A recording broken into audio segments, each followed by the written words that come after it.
There we go.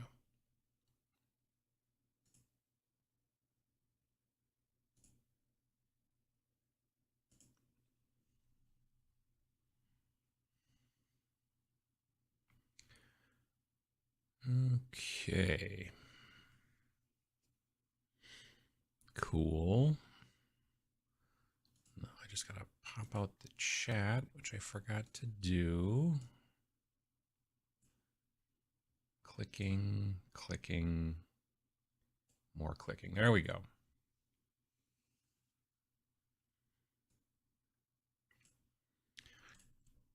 All right. Hope you folks are doing well. Let's see here. Morning from windy Scotland. How you doing? Morning from Sweden. Oh, excuse me. Afternoon from Sweden, where winter is certainly coming. Well, yeah. VJ Morph, how you doing? Does Sweden have its own north wall? Maybe. There's probably a wall someplace that faces north. I'm assuming someplace in the entire country. Top of the morning from a beautiful Tinley Park, Illinois. Uncle Adam, how is Mom doing? She's doing okay. It's actually her birthday today. I'm going to go see her a little bit later this afternoon. Her potassium levels are still low, but not dangerously so. So she's still taking lots of big potassium pills and eating vegetables and getting blood tests every week. So there you go. But yeah, she's doing okay. We call the wall Finland. There you go. I love the old metal Catachan models. Wish I'd gotten a few more to intersperse here and there in my IG force. Nice. eBay is popping after the announcement. People are dropping their armies right now. Sure. I mean, I suppose that makes sense. Oh, let's see. Everything moved. Good morning from the strange and forsaken city of Edmonton. Well, I hope that it's not forsaken. Hello from West Virginia. Dog sitting for my folks and doing a gunpla kit to avoid getting their nice marble stained. That's hard to say. Thinking about getting a new Necromunda gang using them. Well, that'd be kind of cool. What announcements? Yesterday, GW had their big 35th anniversary of Warhammer 40,000, and they showed off a bunch of new Guard stuff that is coming out soon. It's been a long time since there's been new Guard, really. So yeah. Happy Canadian Thanksgiving, indeed. To our Canadian friends, happy Thanksgiving. Greetings from an autumnal Portland, Maine. Currently in that assemble and prime panic with cold weather approaching. Yeah, most of yesterday I spent texturing the bases on 9 pieces of terrain that I built from the Archon Studios City Ruins Kickstarter that they did, I don't know, beginning part of the year. Stuff showed up. I built 9 different pieces. I based them all onto pieces of MDF. Excuse me. And I wanted to get the MDF textured, get some stuff on there. I've got Monument coarse texture, coarse basing texture, and Monument fine basing texture kind of mixed together, and some other little, bits and pieces. And I want to get it rattle canned before it gets too cold to rattle can. Normally I prime with an airbrush, but with plastic terrain kits, I like to put a nice layer of rattle can over them as the beginning primer, just because it sticks better, and terrain has a tendency to take a little bit more damage than your models do. So Tuesday is going to be a day that's going to get near 70, so I wanted to make sure I had everything ready to go. I've got a couple little pieces I'm going to touch up later this evening, and then that's basically about it. So yeah, I understand the I do understand the rush to get things finished before the weather changes. Good morning from Markham, Ontario. I was even trying to warm up before. I don't know what happens. Hang on a second.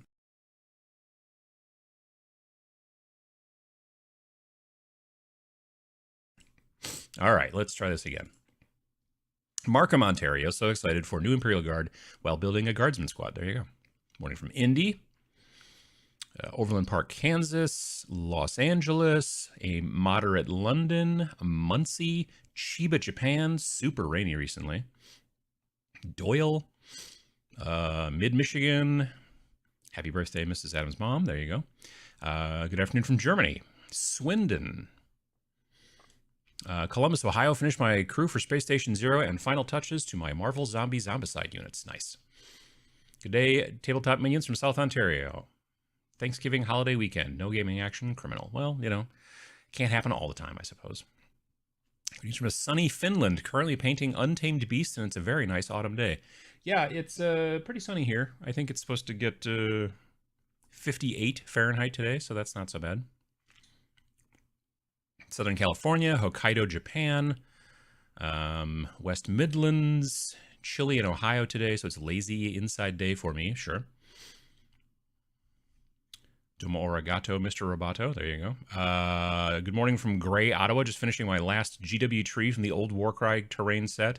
Love the satisfaction I get when I finish a terrain set. Yeah, it is a lot of fun. That's true. Good morning from Nicaragua. How you doing? Let's see here. Paris. Valley of the Sun, Phoenix. My goodness. GW stream was a bit weird. They talked for a good length about old editions and didn't drop 10th. Don't mind not dropping 10th, but it was 30 minutes talking about people's favorite edition. Yeah, I skimmed through it. I didn't watch it live. I skimmed through it afterwards, the VOD. And it was almost 35 minutes of talking about like previous editions of 40K. Again, I think it was just an anniversary thing. They're like, hey, it's the 35th anniversary this year. We should do our Warhammer Day and talk about that. And so they did or whatever. But yeah, I'm glad I skimmed it.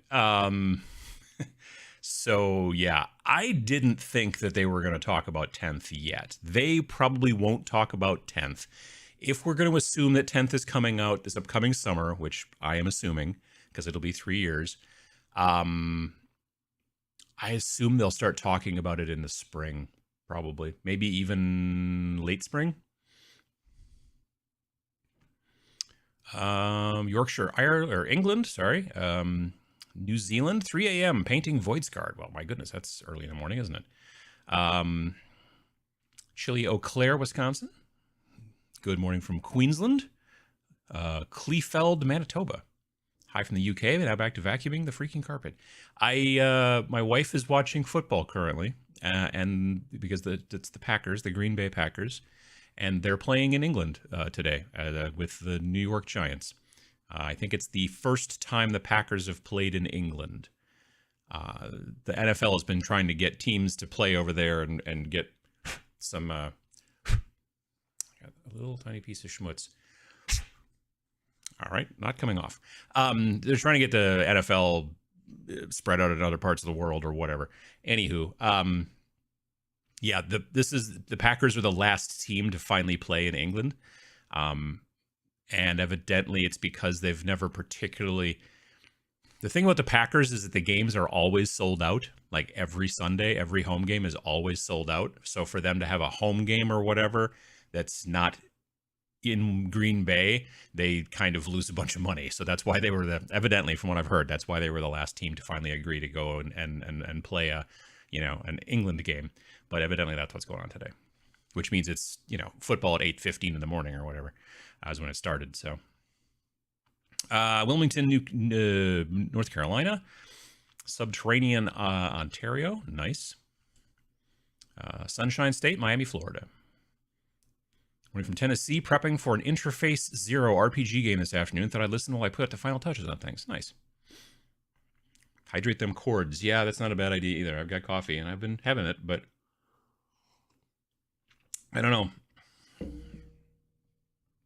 Had winter's first cold this week. I've got a little bit of a, what do you call it? Allergies a little bit, but that's about it. A little bit of honey does wonders for the throat. I don't like honey. I don't know why. I like things that are sweet. I just don't like honey. I'm not sure what it is. My wife thinks I'm weird. I recently pocketified Space Weirdos, but the terrain is keeping it from actually fitting into my jacket pocket. Do you have any suggestions for flat pack terrain in 15 millimeter scale? No, I've never really worked in 15 millimeter. Well, I take that back. I played Flames of War. That's 15 millimeter roughly, isn't it? 15 or 20. But never flat pack stuff. All the terrain that I had for that was predominantly resin, I think. But yeah.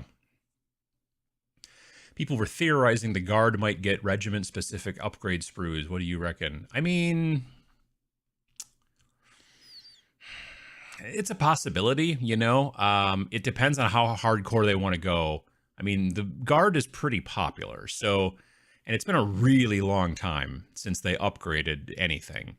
The most recent thing that I can think of was when they released the new, like, regular Cadian, and they added that extra upgrade sprue into the box that it gave you more heads and more weapons.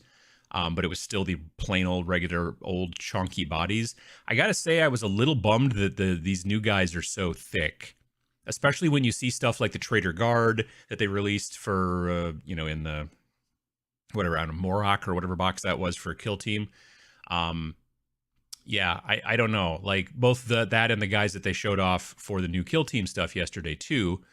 Which, didn't we just get a new Kill Team? Like, I swear Into the Dark wasn't that long ago. Like, September is when that came out, didn't it? Mid-September, maybe? And I don't know, Eddie said something yesterday where he was like, yeah, no, the new box will be coming out real soon. And I was like, shouldn't it be like 3 months in between? I don't know. I could be wrong. I don't know. Maybe his real soon is different than my real soon, but I was sort of surprised by that yesterday. But yeah, like, you know, like Death Corps of Krieg and Traitor Guard are a little bit more true scale. Like they, you know, they're not so... Like, their wrists aren't this big around and stuff like that. So I thought maybe, oh, that's where they're going, you know? But honestly, just from the pictures, you know, if we're going to look here, like, I don't know. It'll be interesting. Maybe once I see them next to other people, like the other models, maybe it'll make more sense. But the pictures that I saw, at least, looked to me like they were pretty thick, you know? So, I don't know. We'll see. I found my Firefly crew on My Mini Factory for Space Station Zero. Thanks for the suggestion. I may have fallen into Stargrave Hole as well. Nice. Stargrave Hole is a good hole to fall into. People still watch GW live streams. I didn't. I mean, there were at one point I thought it was over and it wasn't, and I looked at it and I'm like, well, we'll still wait for the VOD. And at that point, 30,000 people were watching. So yeah, it seems like it. I was kind of, yeah, I watched it on, like I said, on VOD so I could skip around. More stuff to sell before the 10th. Hi from England. How you doing? Sacramento. Hello from the road to Valhalla in the fall. Nice. You folks have a good time at Valhalla in the fall. That is a fun retreat. Currently in Blackfoot, Idaho. 4 hours left to the lodge. Going to spend some time with family, so I won't be staying that long. Nice. Hi from Scotland. Nice. Hudson, Wisconsin. Let me see here. The old autumnal congestion. Yeah. Really disappointed the new Kill Team box has basically the same terrain as Into the Dark. Well, they told us it would, didn't they? Didn't they basically say that it was going to be more walls? Like, from what I understand, the next 3 boxes are all just going to be more walls. So if you then buy all 3 of the next, or well, it'll be 4 boxes because it'll be Into the Dark, Shadow Vaults, and the other 2, then you'll be able to sell your house and just live inside the terrain, from what I understand. Yeah, like they've said that there was going to be more walls. Now, if they made the walls very different, then you'd be like, well, this doesn't match. Now, it kind of makes sense because it's a Space Hulk that they should not match the other walls as much, but they should still slot together, I suppose, because otherwise, yeah. I've never quite understood how Space Hulks, like, get together. You know what I mean? Like, I could see, you know, built like 2 ships like clunking into each other and sort of getting stuck, but you shouldn't be able to like be walking along in this ship and then just be in another ship. It should be like, oh, I've gotten here and now everything's destroyed and I have to kind of go outside and then come in another. But that's not usually the way it's portrayed, at least not the way I've seen it. So anyway, potentially with the next 2 after Shadow Vault or whatever, maybe those will look different. Maybe the first 2 look the way the first 2 look, and the second 2 will look different, and then, but they'll still all slot together differently. I don't know. Or maybe they'll just be like, we're gonna make them all look the same. Hard to say. I'd love to have Voistroyans back, even just a 10-man squad. I have a box of metal ones of those down in the basement someplace. Excited for new Catachans. The old kit has a special place in my heart, but it's aged like milk. Yeah. Greetings from Abilene, Texas. A decent 57. Any thoughts on the next Kill Team box set? Necron's getting a bespoken team. From what I understand, there's a couple new sprues in there, but most of those Necrons, from what I was seeing online, are not new. Like Deathmarks certainly aren't new, but they got some new heads. Immortals are not new, but I think they've got some new parts or something. That Cryptech / Technomancer that they keep calling him, he's not new. But there's a couple other, I think, new models in there. So, I mean, that's what they've been doing lately is like, you know, Octarius was 2 new sets of models and then terrain. And then Chalnath, Nockmund, and Morok were all 1 new group, 1 old group with an extra sprue, a new sprue. And they did that with those other 3. And then Into the Dark came out, and it was 2 new forces plus new terrain. And then I saw people who were like, oh, well, this next box is going to be 2 new forces as well. And I'm like, why would you think that? I don't. And it turns out I was right. So, it looks like the non-yearly ones, the ones that are the 3 that are off that year kind of update in the summer, it probably able to continue to go forward. Now, they may change at some point, but right now it seems like they'll go, here's a new set, and here's an old set with a new sprue. And they'll probably just do that on Shadow. Well, they're doing it obviously on Shadow Vault, and the next 2, I forget what they're called, but they've released the names on at least in the next 2. But the next 2 that they'll do will probably be the same. And then whatever comes out maybe next summer, we'll probably have 2 new ones and then be a whole new shooting match or whatever. So yeah. Really just read that one. Let's see here. I wish that 15mm sci-fi was more popular in North America and available in shops more widely. Better scale for company-sized games and paint up faster. I don't like 15mm. I don't like painting them. I mean, I know that people will say, oh, they paint up faster because they're smaller, but I'm like, I just don't like painting them. I want to paint 28s or bigger, personally. Also, I'm not interested in, like, I get the idea that, like, well, if you make them smaller, you can have more of them, but not take up as much space. But I'm like, but I don't want more. I never want more as far as models are concerned. I always want a small skirmish group, and that's it. I don't ever want to be like, I want to take, 70 models. I just want to make them all smaller so they fit in an easier area or cheaper or whatever. I don't want to paint that many, even if they're tiny. I don't know. I've just never liked that scale. It's just a personal thing. Other people, some people dig it, so that's good. So looking forward to the Votan, but now I really want those field ordnance battery sets, World War II vibes, especially with the T-34 looking tank in the artwork. Sure. If only I were a Floridian, then I could shamelessly wear a fanny pack to carry my war games in. I'm not quite sure what that reference is, but there you go. Into the Dark is just out, but you got to keep that hype train rolling. Yeah, it does seem like it's awful quick. I mean, again, like I said, maybe they're just like talking about the new, whatever it's called, Shadow Vault. If they're just talking about the new Shadow Vault, and they're like, hey, this is the new thing. It's coming out next. But we're telling you about it like 2 months in advance or a month in advance even. Great. But something that Eddie said yesterday, I was just like, it seems like that's going to come out sooner. So I don't know. The answer to the Space Hulk question is the Warp did it. Yeah, and that's a good point. So magic. Yes, I get it. Aren't Khazarkin wearing more armor? Is that why they're thick? Well, the Khazarkin are a different story. The guys in these pictures are not Khazarkin. The Khazarkin guys are a bit blockier because they're wearing carapace armor. Do I have a picture? All right, so there's the new box. Okay. So these guys are all technically what are referred to as stormtroopers, I think they've called them. Or sorry, not stormtroopers. That would be terrible. No, shock troops. Anyway, so I don't know if these are supposed to replace the normal Cadians or if these are a new thing. I'm not sure on that, frankly, but that's okay. But I don't know. They're pretty cool. They may not be as blocky as but just initially I felt like they were a little thick, but it'll be interesting to see them, like this person's not that thick. So it'll be interesting to see them next to the other, next to the other models when the time comes. But here we go, Shadow Vaults. These guys are definitely blocky because they are wearing thick honkin' so that makes sense. These guys are thick, with 2 C's, especially this guy. I mean, that guy is also, he's on his way to practice. I think he's a catcher as well. He just takes off that helmet and puts on one of those catcher helmets, and then he plays softball or whatever. So that's nice. It's nice OSL here. Like, this OSL is, you know, that's good, and it's up against the strap. That's pretty well done, but just a hint of it there on it. That's very nice. It's well done.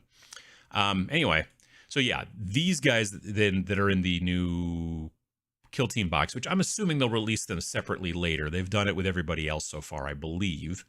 But yeah, so that kind of stuff, it makes sense that these guys are chunkier. This guy's got a big cloak. You know, you want to talk about flex, though. Like, whoever's painting these guys, and they're painting like this weird sort of camo on the armor, right? But then they're putting like these perfect like white outlines around the camo between the tan and the green. That is a flex, man. That is, I almost wonder if they're not using decals, if they're not actually using water slide decals to put that stuff on there. Because trying to paint those really perfect looking lines like that, straight but also even, that is, if you're freehanding that, that's some sick business. Good Lord. Man, I hope that that's a sticker. You know what I mean? Like a decal. That's gross otherwise. Like, just perfect lines. That's crazy. Anyway, let's see. Let me click on that for now. Okay, let me bring the chat window back. That might be helpful. Wrong tab. There we go.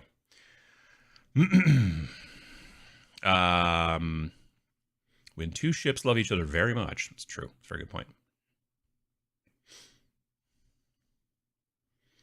Even Apprentech is an immortal upgrade. Yeah. Hello from Ohio. Currently waiting on new glue to arrive before I continue building some Thousand Suns minis. Nice. If I was a Necron, I'd love a new head. Sure. I mean, that makes sense. When I get like really bad allergies, I wish I had a new head. That'd be great. Tau Pathfinder's got an upgrade sprue in their kill team kit, similar treatment to the Krons, it looks like. Yeah, that's what, like I said, that's what they did to Shalnath, Nakmund, and the other one, Morok. Tau got an upgrade sprue, the Chaos Space Marines got an upgrade sprue, and what was the most recent one? It was Traitor Guard versus something else, and I forget what, but they got an upgrade sprue too.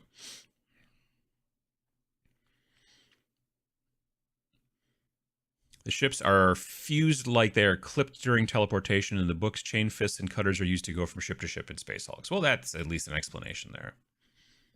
The only technomancer I want in my life is Vince V. I can understand that, sure. I was thinking about just trying to Photoshop his head onto that guy's body. I think that'd be kind of fun. Let me see here. I'm way behind.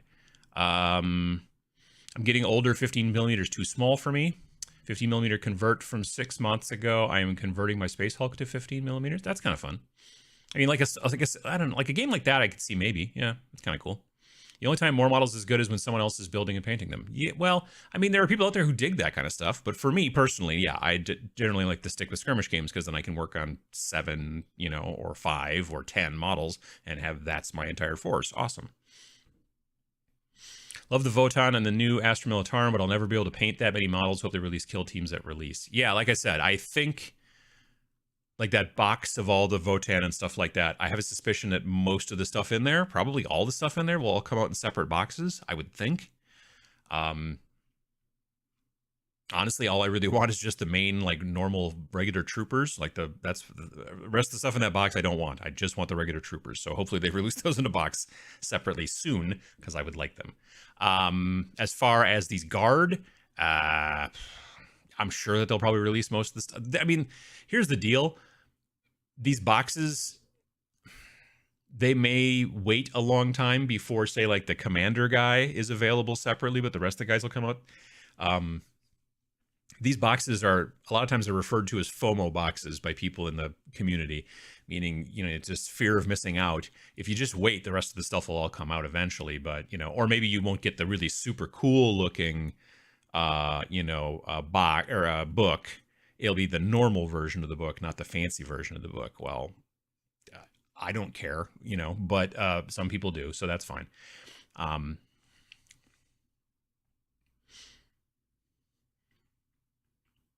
How is there not a 28mm skirmish Shadowrun minigame? I mean, there's kind of games like that, you know? I mean, like Reality's Edge is a Cyberpunk game.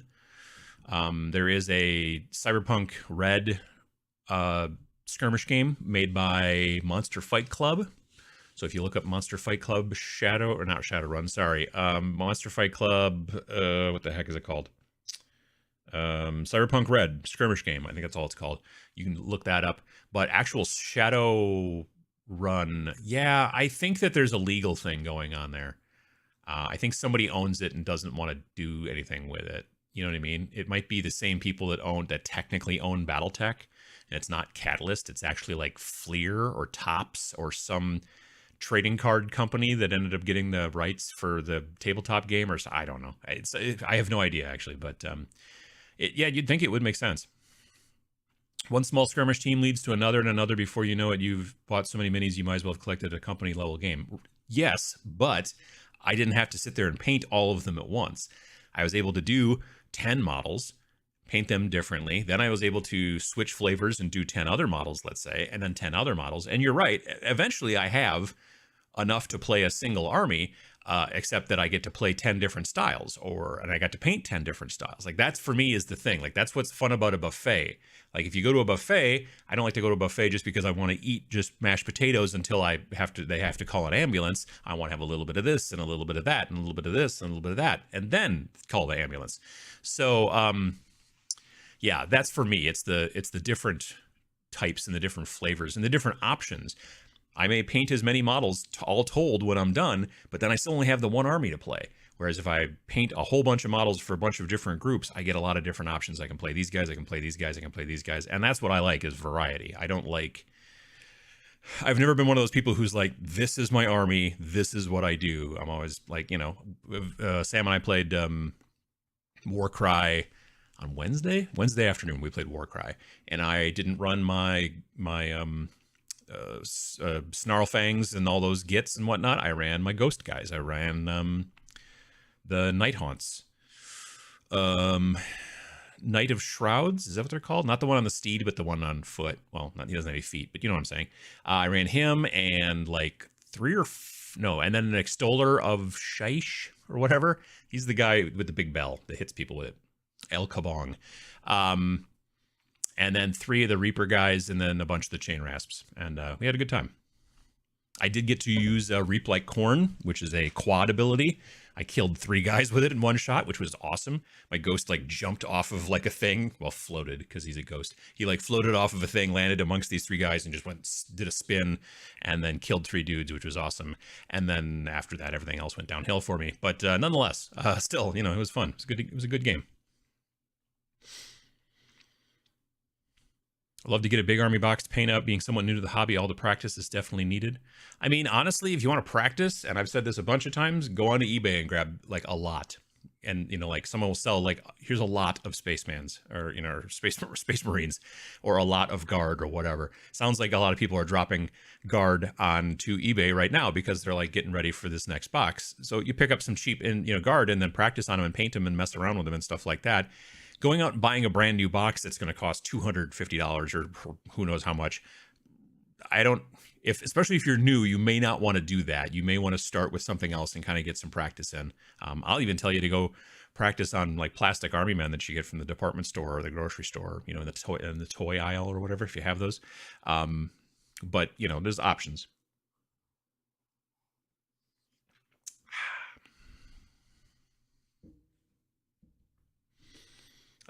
Speaking of Carapace, I hope it's an option for all squads for points or something. Sure. Tempo Trooper has more armor, like with the Death Corps of Krieg Veteran Guardsman. Yeah. I'm pretty much set on 28mm and 6mm. 15mm is very cool, but the and the GZG, Ground Zero Games, I think. Sci-fi stuff is awesome, but I'm heavily invested in other scales. Yeah, there's something to be said about that, too. That's a good point. Shock Troopers, Stormtroopers, it's basically the same thing. Good afternoon, morning from rainy Ireland, building some Stargrave minis for another Space Station Zero crew today. Nice. I've been seeing some of the crews that you've been putting up on the Discord. They've been looking good. Let's see here. I wonder if that upgrade sprue that they made a while back still works with the new Cadians. I mean, it should, probably. Unless they change scale, like, a little bit, but it should be fine. Never heard of a Shadowrun minigame. Was it a Kickstarter? I don't think so. Oh, well, no, not Shadowrun. There was a Shadowrun minigame years ago that was made by, who is it? WizKids. But the minis were like action figures. Like, they were literally like posable and stuff like that. And they came on these bases that had a little drawer in the base, and you could keep all their weapons in the drawer. And those guys were 5 inches tall, easy. They were pre-painted and the whole deal. It was not popular. So, yeah. The models were kind of cool.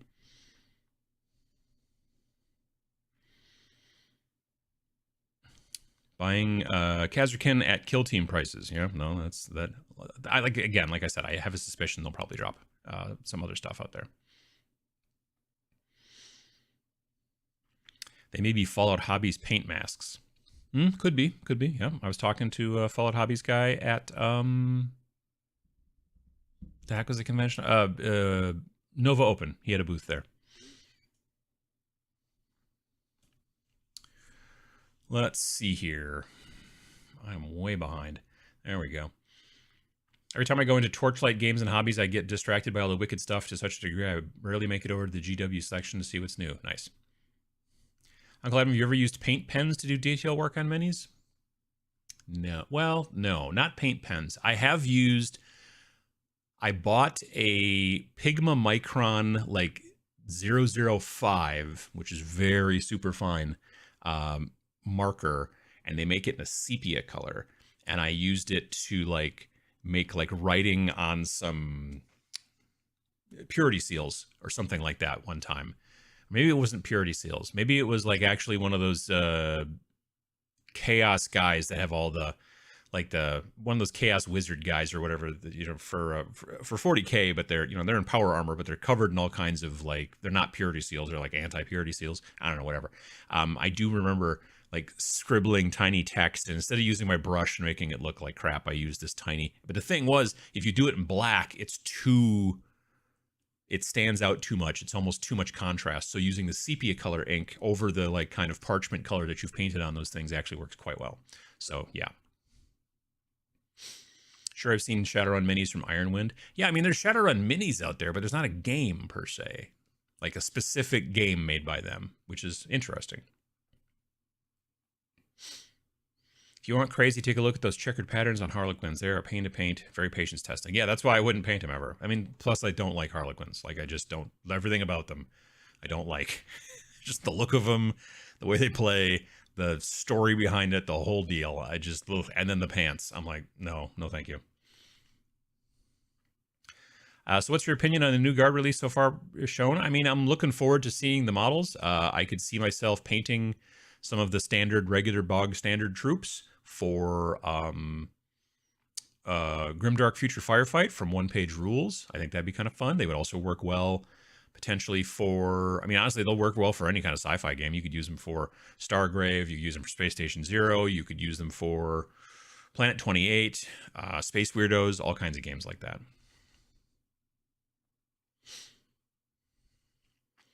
Marines in Phobos armor. There you go. Hello from Michigan. Love the podcast and spreading knowledge and tips. Well, thank you. I appreciate it. I'm surprised to see a Guard range refresh, especially one so consistent. Eldare's range refresh came in one at a time over several months in comparison.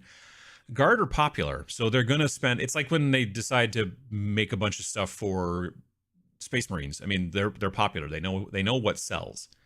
That's why they do that stuff. Into the Dark came out a month ago, and Shaleth came out in early November 2021, so a new Kill Team box in November wouldn't surprise me. Yeah, I suppose maybe. Yeah, like early November. I think they're just going to start accelerating, and then they're going to come out with one every other week. Maybe not. After this Imperial Guard release, I really want to see Cities of Sigmar range refresh. That'd be kind of cool.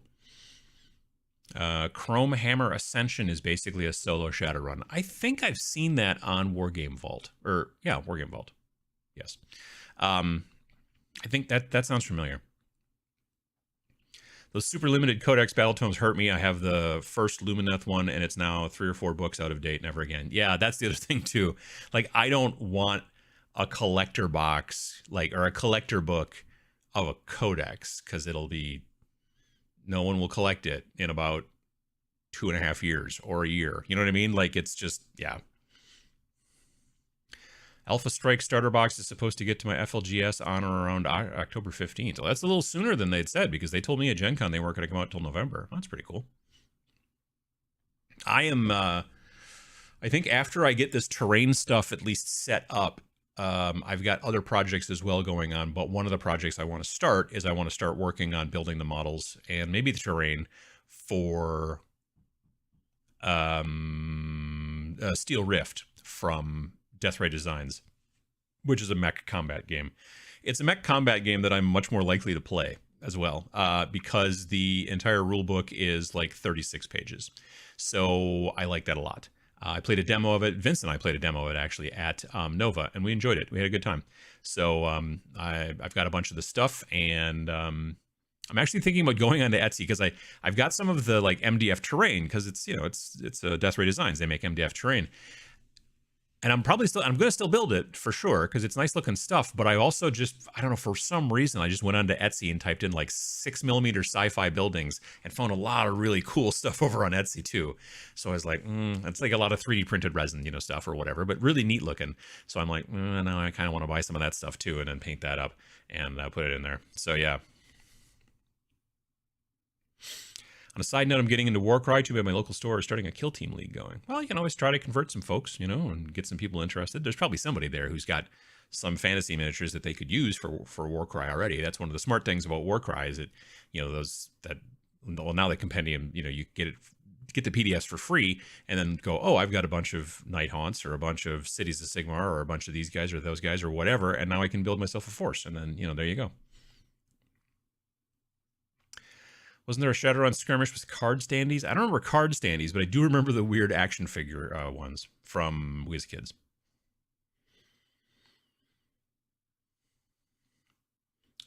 Some people love to paint the same thing over and over again. I mean, hey, some people play Space Marines, sure. I'm excited for Alpha Strike starter box, but I won't be able to buy it anytime soon. Like I said, I don't. Well, I'll have to keep an eye on the local stores and see what happens with it, like if it shows up and stuff.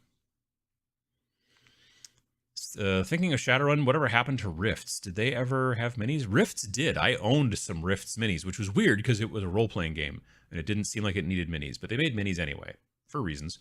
I don't know that they've made any minis for a really long time. Rifts had a booth at Gen Con this year. Palladium Games is the name of the company, I believe. But yeah, so Rifts is still around. Like, they're making new stuff even, which I was kind of surprised by. But yeah, that's been around for a while. And now you can play 40K with action figs too. That's true. Yeah, those the Joy Toy ones are actually pretty nice. Love the buffet scenario. Yep, can relate. Sure. That's how I paint armies anyway. I don't usually get over 100 figures simultaneously. I can't afford that. I mean, sure. But even if you get them in pieces, you're like, oh, I'm going to buy this box and paint it. And then you're like, oh, no, I can buy this box and paint it. And this. But the thing is, if they're all part of the same army, you're probably painting them all the same kind of way, same color scheme, and it's the same. That's the thing. Like with Skirmish, I like to be able to like, oh, and I'm going to paint some ghosts. Now I'm going to paint some robot guys. And I'm going to paint some of these guys. And I'm going to paint some of those guys. And I like that difference. I really struggle to paint the Cyberpunk people after years of power armor and camo. Sure, I can understand that. Chrome Hammer is basically a Shadowrun-inspired game from Nordic Weasel. That's right. I thought it was Nordic Weasel. Yep. Same people behind 5 Leagues and 5 Parsecs and all that different stuff. Yep. Which army is the stream about? I'm from UK, and the stream pick looks really cool. I'm kind of interested in getting hold of whatever they are. So yeah, yesterday Games Workshop announced a new box coming soon of Imperial Guard. They're making new Imperial Guard. These guys are known as shock troopers or whatever. And there's going to be some of these cool guns in there and the whole deal. And if I click on this, that's the wrong window. Hang on. Yeah, so these guys. This is the new box set called Cadia Stands, and it will have a bunch of shock troops and some artillery, and also a sentinel, which you can build either as a scout sentinel or as an armored sentinel. It's going to come out, I don't know, sometime soonish. But they announced it. Yeah, you can see the two different types of sentinels you can build here. Open top convertible, you know, for the wind in your hair. And because this one is the scout one. This one, evidently, you can't see out of. I don't know how that works exactly, but whatever. Anyway, and then you get this guy who... My wife is like, that guy kind of looks like a Nazi. I'm like, you know, anyway. And you get some of these things. Those are kind of cool. Mortars and las cannons and a bunch of stuff. But anyway, yeah, it'll be, it's coming out soon. It's been a while since they've updated any stuff from the Imperial Guard.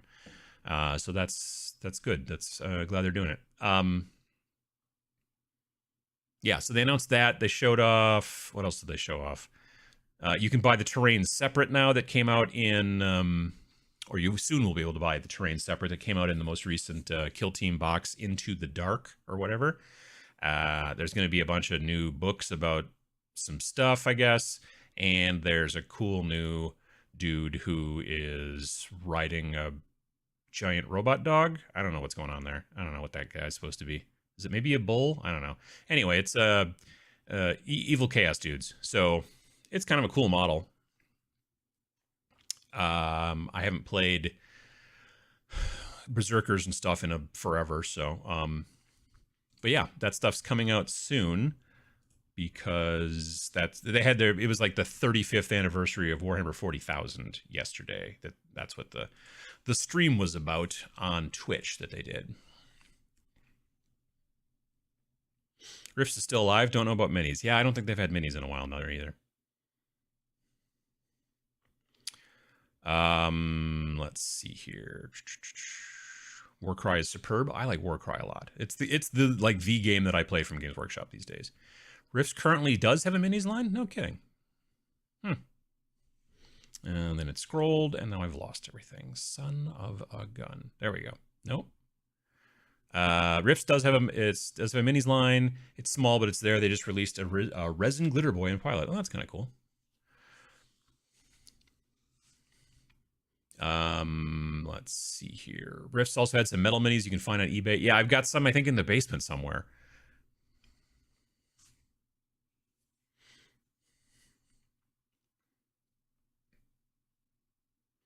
Are the flying factions less OP in the new Warcry rules compared to the original rules? I believe so, to some degree, yeah. 30 cannon fodder from War Games Atlantic. It's like $35. Yep, I picked up both the men and the women boxes for cannon fodder. I got those. They got delivered, I don't know, a week ago, 2 weeks ago. And I'm going to use them actually for Space Station Zero because they needed people in jumpsuits. And I wanted them for a shipping crew. You know, I want them to look like they were on a ship that was just taking cargo from point A to point B, and they ended up at Space Station Zero, and they would be in jumpsuits. So that's what those guys are going to work great for. Going to be a great kit bash. Looking forward to it. Come to the OPR side. I've been enjoying it quite a bit. Actually, I'm going to teach Sam how to play Grimdark Future Firefight at Dragonfall, which is a convention that he and I are going to not next weekend, but the weekend after, the 22nd and 23rd or something like that. It's in Lake Geneva, Wisconsin, and it's a small miniatures convention, a charity convention. It's, raises money for Extra Life or Child's Play or a bunch of different things. So yeah, we'll be there. He's going to be teaching some classes. I'm going to be hanging out, chatting with people and stuff. And we're going to play, I think, some Warcry and also one Grimdark Future Firefight. So that's going to be fun too.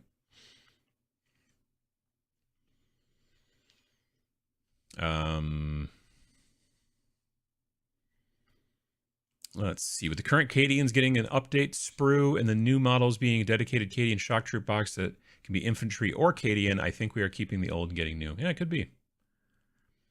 Just broke the seal on my first ever bottle of Pro-Acryl Titanium White. Oh boy, this stuff is a game changer. Yeah, no, the Pro-Acryl Pure Titanium White, or whatever it's called, just the specific name. It is, I think, the best white paint in the business. It's very, very fluid. It's very, very opaque. It's really fine. It's the best white out there, in my opinion. That was a WizKids version of Shadowrun, and you're right, it didn't do well. Yeah, I don't know why. I mean, like I said, they were kind of cool, but... Speaking of using Stargrave for Space Station Zero, I found that the cannon fodder kit from Games Workshop makes some really neat crews. I run them currently as a shipping crew. That was my plan. Yep. I'm looking forward to seeing the sprues, the new Cadians. I hope that they have the right loadout for a veteran guardsman kill team. That would be cool. Flying from Puerto Rico to Orlando in a few minutes. I'll catch up after landing. Absolutely, Ariel. Supposedly they had planned on a skirmish game for the new Shadowrun in the same vein as the Cyberpunk skirmish game, but so far it's in development limbo, mostly because Cyberpunk 2077 and Edge Runner exploded. Oh yeah. Started watching a little bit of that Edge Runner on Netflix, and it has reminded me how much I just don't seem to like anime. Like, so far the story's been like, okay, yeah, that's fine, you know. But there's like little things that happen in anime all the time that I'm always just like everyone's got to make little noises all the time. Like, there's just like, you know, a 10-second spot where nobody talks, but someone just goes, you know, or whatever. And it's just little, you know, and just little strange noises all the time that I'm just like, because as a person that doesn't really watch anime, I'm like, oh yeah, that's right. That's what they do. And it's, I don't know. It's a little weird. But so far it's been okay. We've only watched maybe 2 or 3 episodes. So, it is interesting to see stuff and be like, oh, hey, that's from the game. I remember I've seen that. Yeah. Like his apartment is literally the apartment from the game. It's the exact same layout. Everything's in the same spot. So I like those little details and stuff, but otherwise. Doesn't Micron ink rub off? Not if you varnish over it, no. I believe they're called debauchery seals. Whoa, I'm far behind. Oh my goodness. Greetings from Denver. It's been a while since I got to catch a live one. Well, there you go. Glad to have you. I've done chocolate chip dessert camo with a Micron pen to shadow the white dots. I don't even know what that camo looks like. I can kind of picture it, but that might be a Christmas sweater that I'm picturing. I'm not sure. My cousin tried to get me into Shadowrun like around 86, 87. He was friggin' obsessed with it. He's an odd duck anyway. Became a Freemason. Huh. I played Shadowrun, like the RPG, in the mid-90s. We played kind of on the regular on Sunday nights. A friend of mine, my good friend Eric, was the GM, and then my 2 roommates and we were playing, and then every once in a while we'd have a 4th player.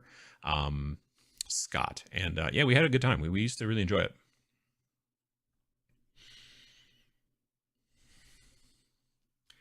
New Imperial Guard Vox operator looks like he's rocking one of those obstacle courses. You have to move the ring around without touching it or it buzzes. Yes, he's got like the old ones used to have like a normal antenna, just was like it came up and there was like a circle thing. He's got like, I think he's hanging, sometimes he's like drying his laundry on that thing. It's big. It's a big thing. I bought the Sister of Battle Coat box set when I found it in my local store. I was more interested in the models than the limited edition codex. I enjoyed reading the book to know their lore. Sure. Just got my new Frozen Sonic Mighty 3D printer, and I am running models for Space Station Zero. Nice. Possible unpopular opinion. I wish the Kill Team 21 had been more like Warcry. I mean, it's sort of like, it's like they took Warcry as the base, and then they just added so much more stuff on top of it. And I think that's my main problem. One of my main problems with it. Because it works very differently than the previous version. The previous version was just basically 40K light. And a lot of people said, oh, it's just 40K light. And that's true. And honestly, that didn't bother me. And I like Warcry, but it is very simple. And I'm okay with that too. And what they did was they took simple as the base and then just put a whole bunch of stuff on it, just stratagems and tactics cards and just so much. And now it's, I don't know, it's not enjoyable to me. It's just personal preference. So, but it is based off of, you know, a Warcry. Like the way that you attack somebody is basically the same. It's like, okay, well, you have, you know, this range or, you know, reach, let's say with a melee weapon, but even whatever, you know, and then you roll this many dice because you have 4 attacks, and then you hit on this and, you know, blah, blah, blah, and whatever, and all that kind of stuff. So yeah, it's got, it's, if you look at the rules, it is based off of Warcry, and then they just ratcheted on a whole bunch of extra stuff. Which is what they've been doing, honestly, with Ninth. Like, Ninth is just basically like they took 8th and just kept adding stuff to it, and now it's kind of a little untenable from what I understand. For Steel Rift, I'd look at Drop Zone Terrain by TT Combat and possibly some models for it. Rifts was the biggest missed opportunity for a miniatures game. Oh, gotcha. New Guard stuff is sort of bittersweet because I was telling myself I'd get back into Guard once they had female Catachan sculpts, and it looks like that's going to be still... From what I understand, a lot of those heads in there are women. They didn't make the bodies look different, which they also didn't do with the previous, like where they added the extra sprue into the box. They put a bunch of, you know, female heads in there and male heads in there and a bunch of new weapons.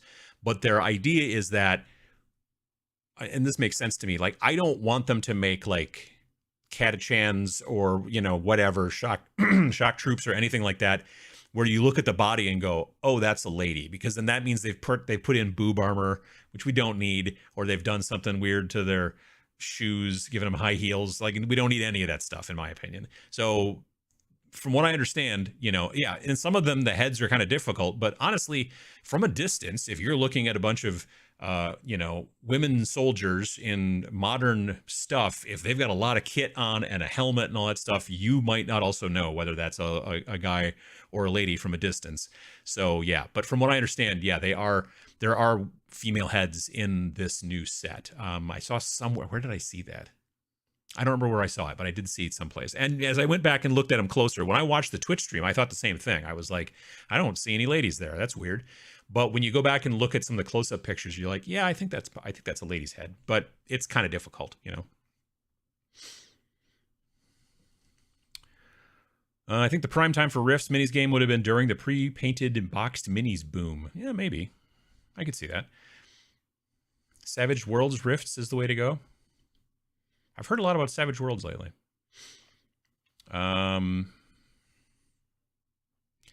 If Rifts had a minis game, it would use the Palladium rule system, and no games would ever be completed as they would devolve into a rules dispute. Yeah, I've heard that too. The current Cadians getting the update sprue and the new models being dedicated Cadian shock troop box that can be infantry or Cadian, I think we are keeping the old and getting new.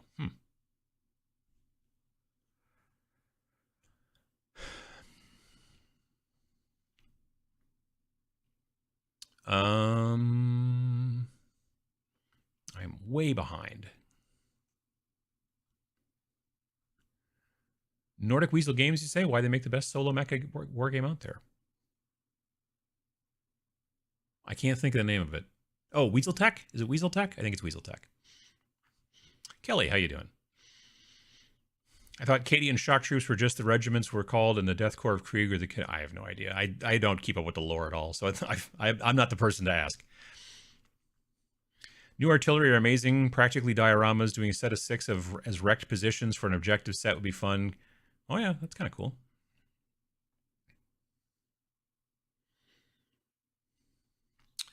Let's see here. He's riding a juggernaut of corn. Sure. I love that most commissars who are assigned to Catachan usually have mysterious fatal accidents. Well, that happens.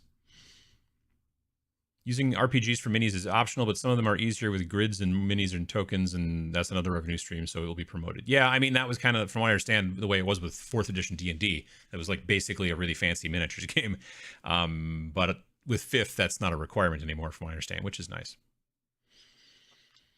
No matter how disappointed I am, at least the 40K Anniversary Edition celebration is still 1,000% better than the Magic the Gathering celebration. Oh, sure. Yeah. Let's see here. Hi, Uncle Adam. What's your opinion about the new Underworld Gnarlwood, if you have one? Those skeletons are dope, as the children say. I am very much looking forward to building and painting the skeletons in that box. I don't even remember what's in the other fat side of that box, but those skeletons are like, wow. I really like those skeletons a lot. I want those guys. I want to add them to my Cursed City skeletons and others. I just want a lot of skeletons, and skeletons are fun, and they're a lot of fun to paint.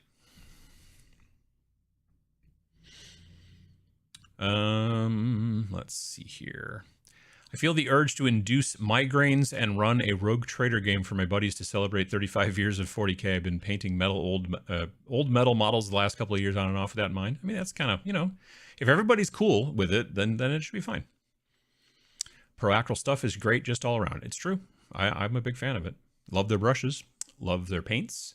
Love their clippers. I love their mold line scraper thing. Around here, I just got a knife that I got from them. Oh, yeah, right here.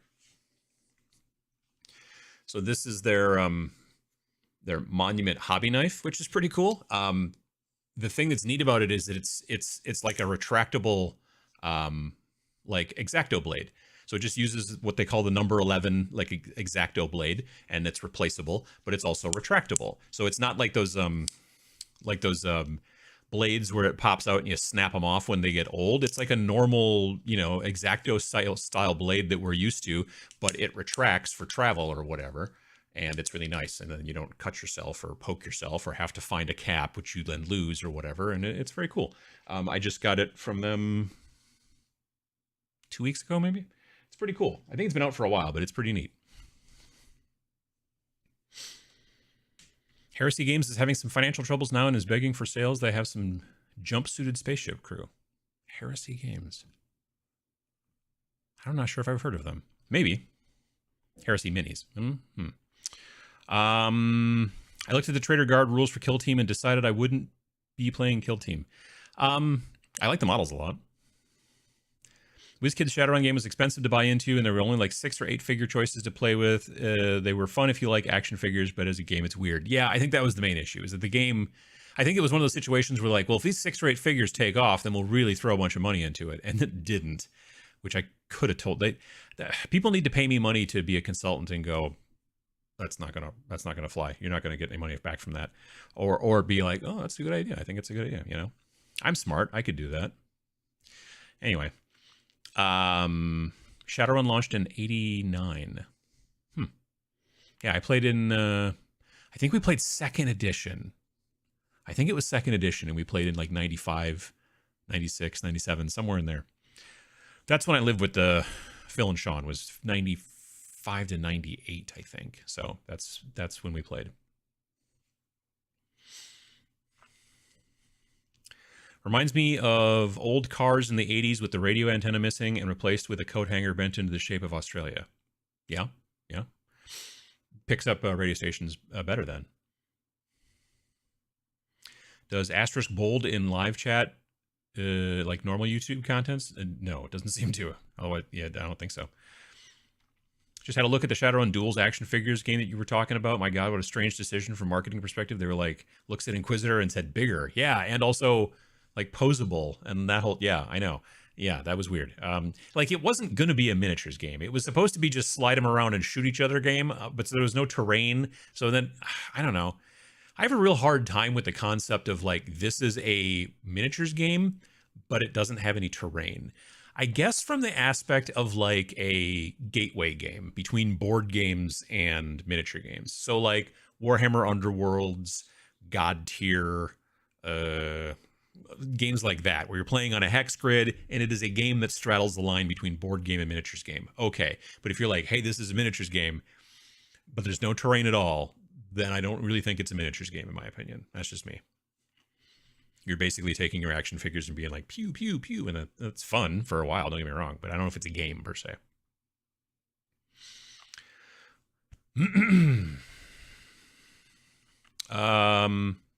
I sat down and learned Kill Team in 5 minutes. It's not complicated, but to each their own. It's not complicated to learn, but there's so many things. There's too much in it for me. I don't like games that have too much going on. I don't need to keep track of tactics and stratagems and equipment and this and that. I like the games to be a little bit simpler, and it's just not a game I'm interested in. Used to be, but not so much anymore. Let's see here. I have a hard dislike for the new kill team list building. Can't even get myself to make a list for a team. My favorite. Yeah, that's the thing too. Is that the list building also, I do not enjoy. That's a good point. I'd forgotten about that. That's also true. Greetings from Greece. How you doing? Then stuff moved and wait. Hey, Uncle Adam, searching for miniatures for Space Station Zero. I found a line of miniatures, 32mm for the Starfinder RPG by Arkan Studio. Have you seen them? I would love to hear your thoughts. I haven't. No, I've not heard of that. Huh. Kill team roles can be a little overwhelming, especially line of sight. Yeah, line of sight's a little squirrely in that. I'm not going to lie. OPR list building is pretty fun, especially with the new builder. Yeah, that online builder is spectacular. It really is.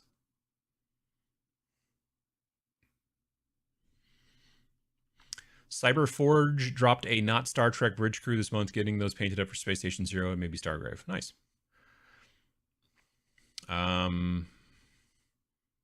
OPR is fun to list build with. I have access to the unit builder from the Patreon. Oh yeah, if you want to like completely like if you want to, like the army builder is available to everybody, but if you want to build your own units, meaning like I have this model and I want to design a stats for this model, as opposed to find a stat line that will work for this model. I want to make a stat line for this model, and you could do it for the entire army if you wanted to, and like make your own game almost, nearly. I mean, if you could use their rule set, but then make your completely like instead of going, oh, I'm going to play Machine Cult, or I'm going to play Robot Overlords, or I'm going to play one of those different factions, you could just be like, I'm going to make my own faction, and they have that, but it's only available to the Patreon folks. But if you want to use one of their factions, that's available to everybody. And I think that's very cool. It's a smart plan.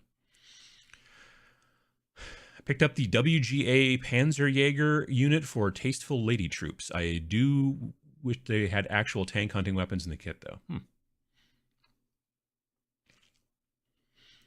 Let's see here. What minis do you recommend for Zona Alpha? For your soldiers and stuff like that, and even beyond that, soldiers, traders, cultists, independents, a lot of different things like that. I would honestly, like almost everything that I have built for the non, enemies, the actual crews, your stalkers. I've used Anvil Industry out of the UK. They their cultists are awesome. So I've already got those guys finished. I have some private military contractor type folks that are going to be used as stalkers for independence, I believe. I haven't figured out quite yet from their line to use for traders, but I want to do those as well. But yeah, they're super great. Now for like the scary zombies and stuff like that, what I did was kit bashed some Mantic ghouls or zombies. I don't remember which, but I just had this extra sprue laying around of some sort of undead folks from Mantic. And I took them, and then I basically used some other company that I think went out of business a long time ago that made sort of like near future kind of soldiers, and then I just mixed them together. So I had like military legs that were obviously wearing like cargo pants and like combat boots, but then from the waist up it was just like a shirtless zombie being like blah. So they were kind of like military zombies. So I've done those guys as well, but for like the main like, hey, these are my figures in the game, I would tell you go take a good hard look over at Anvil Industry in the UK. They make a lot of great models that I really like quite a bit for gaming. The models are not necessarily like, if you're into display paint, these are not the models for you, because they're not very dynamically posed. They're not doing some cool, this is what a cool move looks like. I don't know. I have no idea. But you know what I mean? Like, they're just like, we are shooting other people. Like, that's our job. And that's great for gaming, but they're not necessarily something you're going to win a painting award with. They're very nicely done. They're just, they're there to fight. You know what I mean? They're not there to do a cool flip in midair like the miniatures from Marvel Crisis Protocol or Malifaux or stuff like that. They are a little bit more serious as far as just like, nope, I'm just here to shoot these dudes over there. But they might be space guys. Like I've got the Gothic Void Troopers are really super cool. They're like kind of crazy evil, like moon landing spaceman's guys with the big kind of globe heads and the whole deal, stuff like that. But they're not in some weird pose. You know what I mean? They are the definition of not monopose. Like they are definitely, you can kind of make them do what you want a little bit. So if you're into that whole like multi-pose thing, you know, from back in the day with Games Workshop, these guys are good like that and also super modular. So anyway, I painted some of the previous Cadian shock troops heads that look feminine as a female guardsman. The new sprue last year they were good to work on. Yep.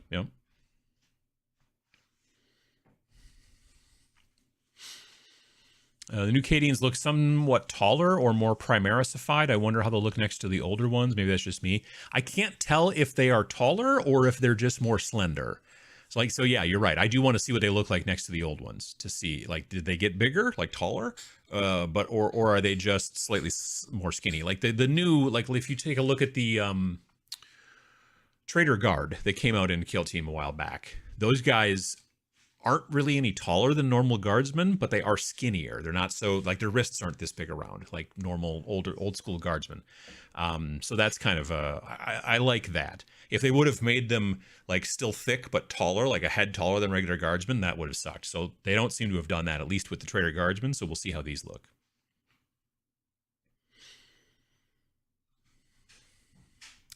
The kids that said dope are reaching their 30s.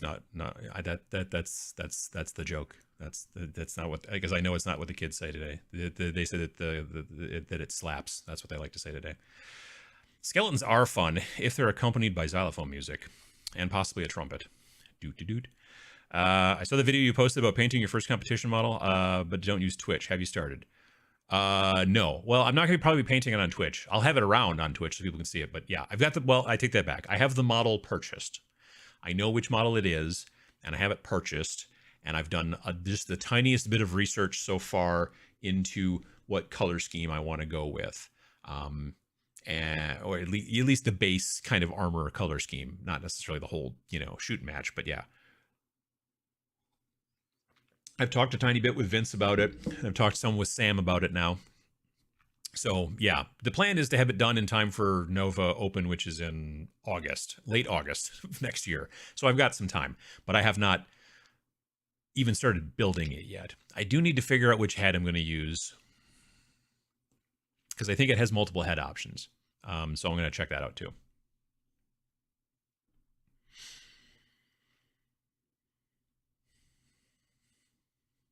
I'm sure at some point to get some of the new guard models, it will help me with the polyglot force I'm looking for anyway. Nice. Was an opportunity missed by not reintroducing some of the older regiments as plastic with body swap options? I mean, they still very possibly will. Like they said that, I think that the guys said yesterday in the Twitch stream, which again, I kind of just skimmed through. I swear that they said something about how like this is maybe less than half of what's being released new. So there's new stuff coming. The reason that they did not show off the cover of the book, the codex that's going in this box, they also kind of referenced that. And I think it's because there's going to be a new model that is being represented in the artwork that's on the cover of the new book. So they were like, well, if we show the new book now, then we also we're showing you this new model, which we don't mean to do yet. So once they say, here's the new model as well, then they'll also go, and here's the book, and you can see that the guy's on the cover, or whatever the deal is. So, yeah, this is not the entire refresh. This is, from what I was understanding, at least from the Twitch thing yesterday, about half. So something like that. Who's making nice ball socket style models with near limitless options? Asking for a friend. I mean, they're not ball socket necessarily, but they are a little bit more posable. They're, instead of ball socket, they're more like disc socket. So your arms can kind of either go up or down a little bit, but the head can kind of turn and the torso can turn and stuff like that.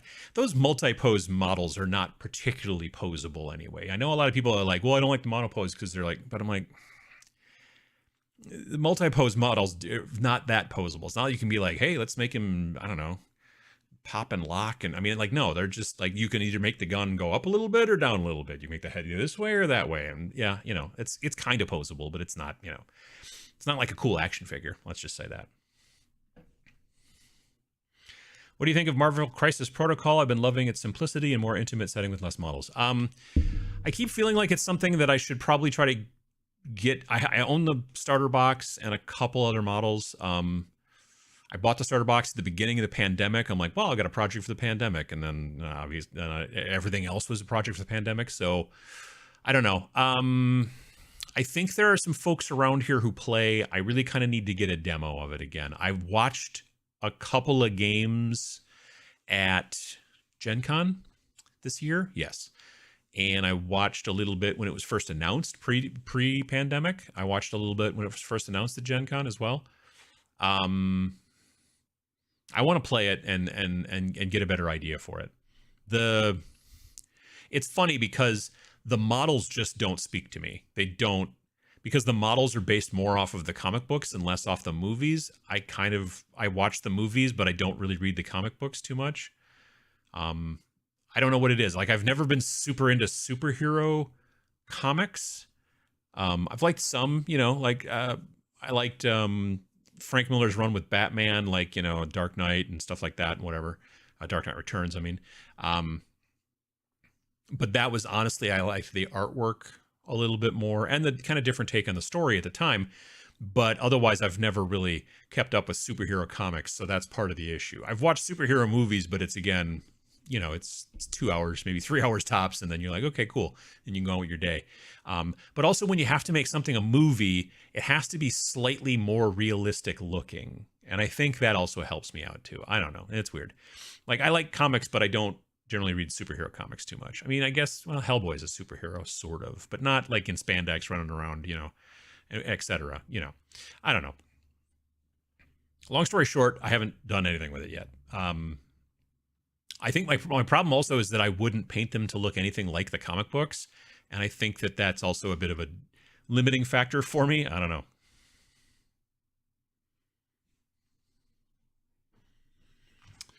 Let's see here.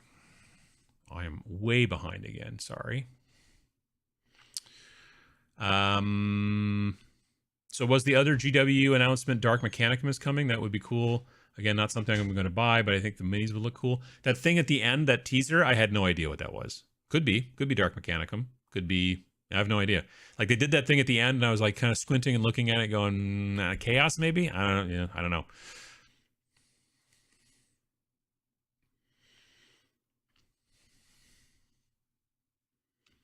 My brother plays war games with his son using Mega Blocks mini action figures. Nice. Anyone pay up for the new Heroescape? Is it a miniatures game? I never played the old Heroescape, so it was not my thing, but it was cool to see they were kind of coming out with it again. Let's see here. As a reference, action figures the same size as the Shadowrun figures at the time were $8 to $15. If I recall, the Shadowrun stuff was 20 or 30. Not even the action figure collectors bought them. Well, they came with those bases that had like a little drawer and it had a bunch of extra guns, so you could swap with the guns to kind of like tailor your models and stuff. But yeah, no, it was. I agree. Let's see here. Came into Kill Team just last week, so super late in the game, and coming from 40k, it's a really refreshing way to play. Well, that's good. I'm no expert at wargaming, but Space Station Zero seems really hard. Is there an easy mode so my wife and I can make it to the end of the story? It is not an easy game, I'm not going to lie. You could reduce the number of mutants or robots if you wanted to. You know, there's nothing wrong with doing that. Again, it's a tabletop game, so you can do what you want. But yeah, that's what I would probably tell you to do, is to start reducing the number of opponents if it's giving you trouble. Or if you had a game that was too easy, just add more opponents. You know, that's kind of the easier way to sort of slide the scale to some degree. You have to kind of tweak it a little bit, because like if you add too many, then it becomes too difficult. Or if you take away too many, then it becomes too easy. But yeah. As a person who mainly plays 40k and Kill Team 2021, I do agree that there are some unnecessary things to keep track of. I mean, there's a lot of games that do that. Very frequently I'll be playing a game and it's got way too many things to track, and then I will start to think this would be better as a video game. I mean, that's a thought that I've been having for a long time on a lot of games. Way back in the 90s, I used to play this game called Silent Death, which was a spaceship combat game made by Iron Crown Enterprises. And you had to track so many different conditions and so many different things that were going on with your ship constantly. And they had done a pretty good job of figuring out how to track those things, but there were so many, like, armor and speed and damage reduction and all these different things. As you take more damage, these numbers all go down slightly and all that kind of stuff. And it just got to the point where I was like sitting there one time playing a game and it had been like 20 minutes since my last turn, or whatever. And I'm just thinking to myself, this would be a lot faster if it was like a video game. You know what I mean? Like, we would be done with this hours ago. So, and the thing is that I got to be honest, in a space combat game, I would prefer to play it as a video game. Space combat, in many situations, to me, just fighters fighting fighters. You've got no terrain generally. Like, at least with Star Wars X-Wing, they started working like asteroids into it.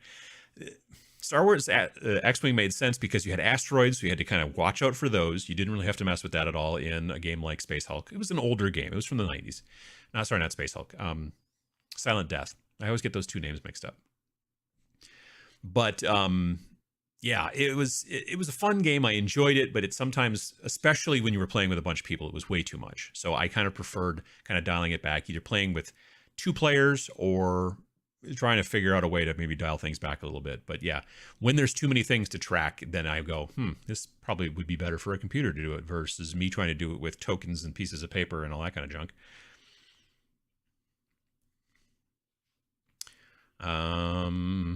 Doing the tires on a couple of orc vehicles right now. Nice. I have 1 painting commission, a friend's 3D printed Pathfinder Summon Spirit, halfway done, aiming for a good level of finish. Nice. Is it Orktober again already? Guess I better go dig out those old metal mega armored bad moons. There you go. Let's see here. I like the IG because they're the closest thing to traditional military stuff. Maybe I'm just getting old. Well, yeah.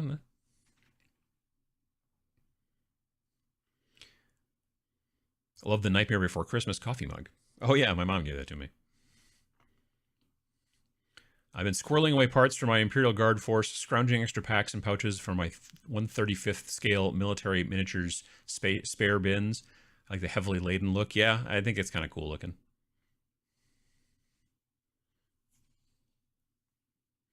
I hear they are getting horses. Maybe. As cool as the new Guard is, that teaser at the end of their stream is more interesting in my opinion. The possibility of Dark Mechanicus finally in 40k sounds class.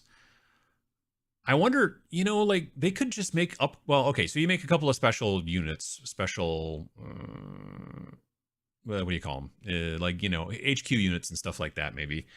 But honestly, they could just release a cool sprue box that you then tack onto your regular AdMech stuff to make them Dark Mechanicus. I mean, they kind of did that with, what do they call them? The Gene Stealer cults, but they're guardsmen. You know what I mean? Like, they made a sprue that was like a bunch of like weird bald heads with the weird ridges, going on to kind of make them look like a little bit like a Gene Stealer kind of, head or whatever, and then you just tack those onto a normal group of Imperial Guard models, and now you've got a bunch of neophytes or whatever they were called, Brood something or other. I forget. They changed the name actually at some point. They could do something like that as well for Dark Imperium, or Dark Mechanicus, whatever they're called. Dark Imperium was one of the starter boxes. Anyway, that's an option. But again, you'd still want to come up with maybe some heroes, maybe even some other box. But I would like to see like go back to the old days when they used to, and they do this to get some degree with Space Marines, but they do it in a very limited way. I remember back in the day when they made this nice box. It was about yay big, and it was like one of those kind of thin boxes, like a box that like normal, like TAC Marines would come in, or Scouts or whatever like that. And it was a Black Templar upgrade box. So it had like Rhino doors in it and Land Raider doors in it, and it had tabards to hang, and like different heads and different guns and all that kind of cool stuff. I loved that box.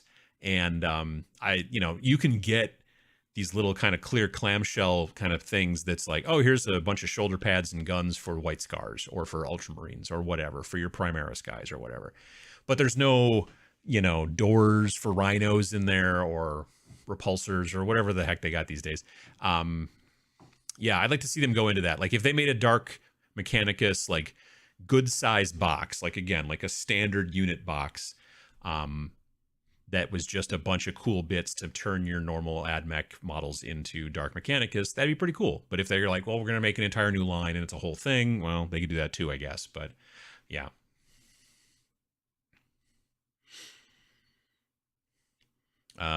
There's a new Lord Solar model rumored that is apparently on the cover. Oh, that could be. That makes sense. Let's see here. My monopose models are multi-purpose by the way of my poor assembling. Multi-pose by way of my poor assembling skills. I mean, that happens too.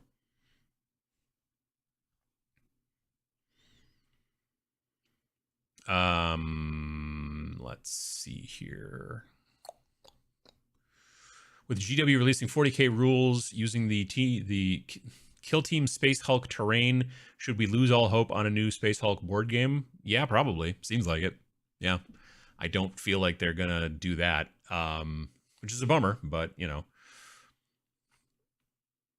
love Crisis Protocol, but get some flack because I 3D print everything and print the cards. Sure.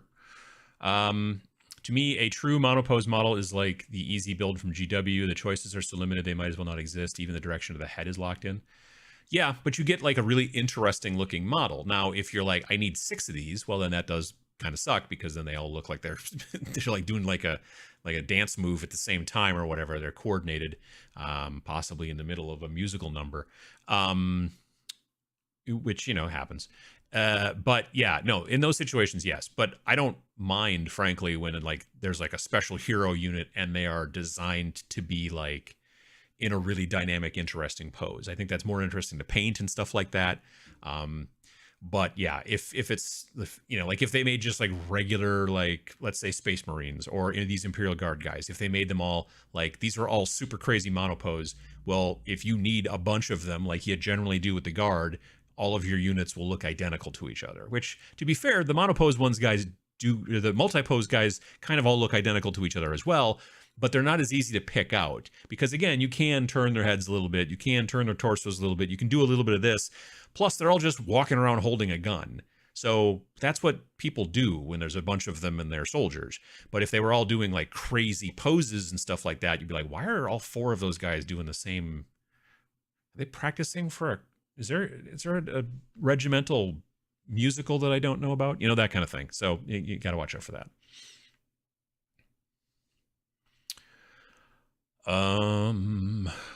Monopose is just a state of mind. If you cut off the pegs and do a bit of filing, the pose can be changed quite a bit. It depends. Like the push fit guys sometimes can't because like their arms will be in like 2 parts and stuff like that. But you can still, if you want to do extra work, you can repose them for sure. If you start getting good at green stuff, you can repose anything. I have a player that paints all of his Marvel Crisis Protocol as MCU movie colors and looks. I mean, yeah, you can use the colors and stuff like that to some degree. And like I said, I would probably end up making everybody look grungy because that's kind of how I like to paint. But some of the models just like don't, like there's some models in there that I'm just like, this will never be in the movies. Anything even close like this. And I'm just like, who's that guy that's basically just a big chair with a face on it? Like that guy's crazy. Like, I don't know what's going on there. Modoc, something like that. Anyway, it's models like that I'm just like, nah, I'm not particularly interested. Is Chaos Factions now becoming a slightly edgier Imperium? Yeah, they all have emo hair. That's how that works. I prefer totally monopose. I don't want to build models, just paint and play. Sure. When I started, the figures were metal too. Again, monopose is a state of mind when you have enough tools. True.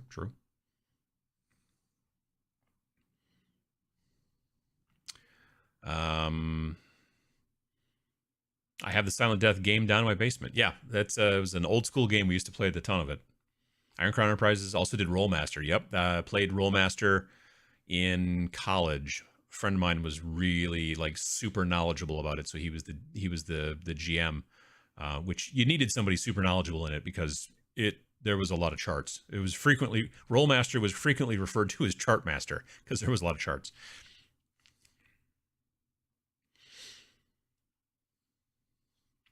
I saw the announcement from Osprey about a skirmish game fighting monsters and other bands of hunters, maybe like Frostgrave, but with Monster Hunter stuff. I'm at least intrigued. I've not heard of that. That's interesting. Iron Crown is back, and they're releasing their Rollmaster stuff again. Not the MERP stuff, though. No license for that. Yeah. Where did I see them? Did I see them this year at Gen Con? I walked past their booth someplace. I'm assuming it was Gen Con. Yeah, I think it was Gen Con this year, and they were releasing a lot of re-releasing a lot of the Rollmaster stuff. It's new people, I think, that like bought the company. Maybe some of the writers originally they got saved up and bought the license, or I'm not exactly sure, but yeah, yeah. Preparing a bunch of OPR Beastmen printed minis to try out Slap Shop, I'm assuming, to see if I can speed my army painting up. I mean, yeah, it's basically what it is that you're priming it black, you're giving it a zenithal of white, probably with dry brush, but you might do it with an airbrush or even a rattle can. I talked about the new White Scar stuff from GW on Friday that turned out pretty decent, as it turns out, for a rattle can. And then it's just a lot of transparent colors like contrast, speed paint from Army Painter. What are those ones? Dipping inks? Is that what they call the ones from Green Stuff World? I think is what they're called. Anyway. It's the way that I do a lot of my painting, honestly. Got my Votan box in yesterday, building like crazy to test out an Evangelion paint scheme on them. Nice. I know it's an anime, but I can never properly pronounce it. Just starting Age of Sigmar again. Last time I played, we didn't have points. Trying to play Bone Reapers, but they sound complicated to basically a new player. Yeah.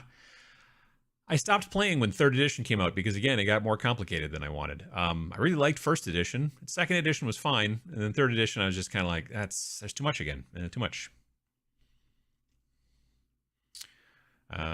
Previous rumor engines suggest Astra Militarum are getting new Rough Riders. Well, those are maybe the horses? That could be. G-Sitter Cult's Brood Brothers sprue. That's what it... Yep. I mean, there was also a box you could buy that just basically had Guard in it and then also had that sprue in it. I swear. But there was also, you could just buy the sprue separately, I think. I mean, most games with any complication would be easier on a computer, but playing something digital versus non-digital is part of it. Variation, not staring at a screen the whole time. See, that's the thing.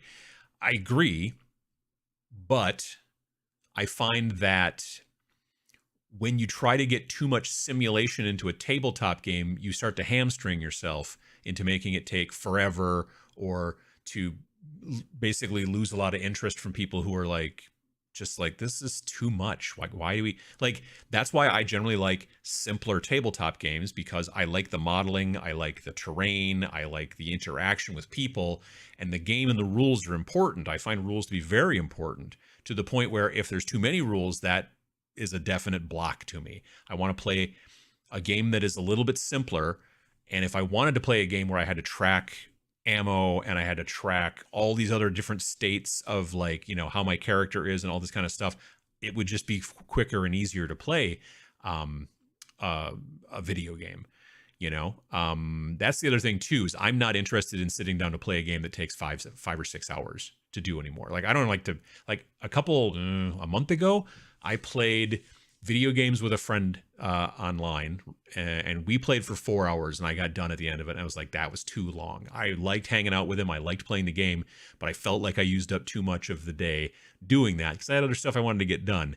If I sit down and paint miniatures for 4 hours, I at least feel like I've finished some stuff. I've done some things, But even if I sat down after painting for 4.5 hours or 4 hours or whatever miniatures, and then sat down and played a miniature game that took 4 hours, that would take too long. If it was 4 miniature games that took an hour each, or You know, 3 miniature games that took an hour and a quarter or whatever, that's a different story. Sam and I were just talking about this again. When you play a game that takes 4 hours or 2 hours or 3 hours and then you lose, it feels worse than when you lose a game that took 45 minutes. I don't know. It's just personal preference. I'm not telling you that what you like to do is wrong. I'm just saying, for me, that's the trick. That's why I don't want to play a game that's too detailed, has too many rules, too many things to track. It just doesn't seem necessary for me. So that's my preference. Understanding your preferences is super important, because you could be playing a game because everybody else plays it and going, I just hate this game so much. And it turns out that's because you like a different type of game, and you should stop playing this game that you hate and play a game that you like. But you might think, well, this is the way that games are, and it's not. There's lots of different types of games out there with all kinds of different, difficulty levels and skill levels and detail levels and all that kind of stuff. So, yeah, I think that's important, especially for newer players who are like, oh, I got to play this game because it's what everybody plays. Well, as it turns out, you may not like it. You may, but you may not. So,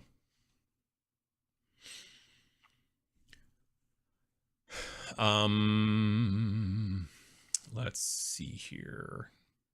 52 miniatures. How you doing? Hope you're doing well. Assembling my very first miniatures, the Elven Union Blood Bowl team. Kind of scared to paint them, to be honest. Well, what I generally tell people is, if you're concerned about painting your brand new miniatures that you bought for a thing, 2 things. Number 1, you can paint them, and if it doesn't work out, you can always either strip the paint off and start again. You get some practice that way. Nothing wrong with that. Or if you don't put the paint on too thick, very frequently you can just prime over the top and do it again. That also works. Depends on what you're doing. The second option, though, is to try to paint something else before you paint these brand new, maybe expensive models that you might have bought. Every once in a while, I have somebody who's like, oh, I just got into painting, and the first miniature I'm painting is an Imperial Knight. And I'm like, that's like a $170 model, and it's so many parts. That's not your first project. It should not be your first project. I'd tell you to either go onto eBay and pick up some different models that, maybe could use a little bit of love or whatever, and then practice on painting over them. Or even go and, get yourself some plastic army men, or go to the local game store and pick up some of those like WizKids models that they sell for like Dungeons and Dragons and things like that. Those guys are cheap. And then just practice by painting on some of those first, because then those, you're like, I don't really care about these models. Like the Blood Bowl guys, you're like, I really, want these to look nice, but it's hard to start on the models that you want to look nice, because they generally won't when you first start out. So try practicing on something before you get down into that.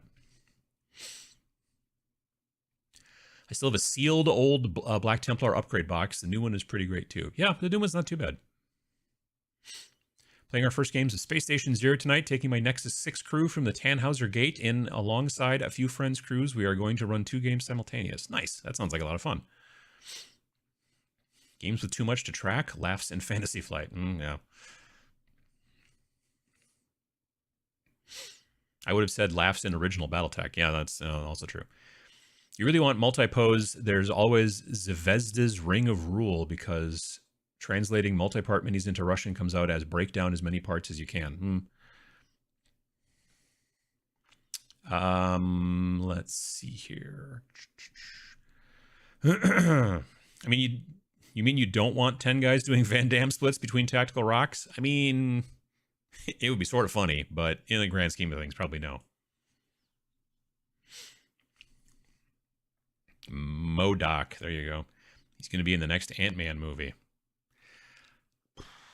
I would be, well, I've been wrong before. I would be amazed if he was a giant face in a chair, though. They might do something different with him, but I don't know, maybe they will. Maybe they'll make a big old chair face. Chair face, that was a guy from The Tick. Chairface Chippendale was his name. He was the takeoff on Dick Tracy villains, is what he was. Tried leaving models in LA is totally awesome for a week. Primer came off, resin model, but not plastic models. Did I do something wrong? I guess it depends on what kind of primer it must have been. That's weird, because I've never had, like, LA is totally awesome will take, well, resin will soak in sometimes the pigment from primer. No, you said the primer came off the resin, but not plastic. That's weird. The only thing I could think of is that potentially they primed it with like Krylon. Krylon makes a line of, or makes in many of their different paint lines, they'll have this stuff in it called fusion technology, which does not create energy at all, from what I understand. But what it does is it fuses with plastics quite well. So it could be that, but yeah, that's odd. That's really strange.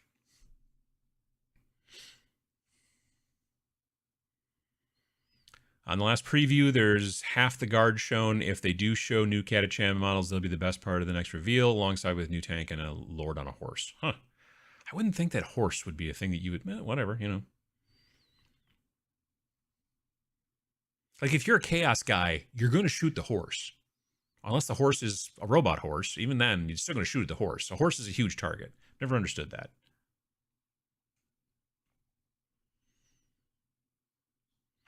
Osprey is showing bits of it at Essen Spiel, which just ended. I have not gotten to do. Oh, that's kind of. Oh, yeah, that's right. I forgot Essen was going on. Let's see here.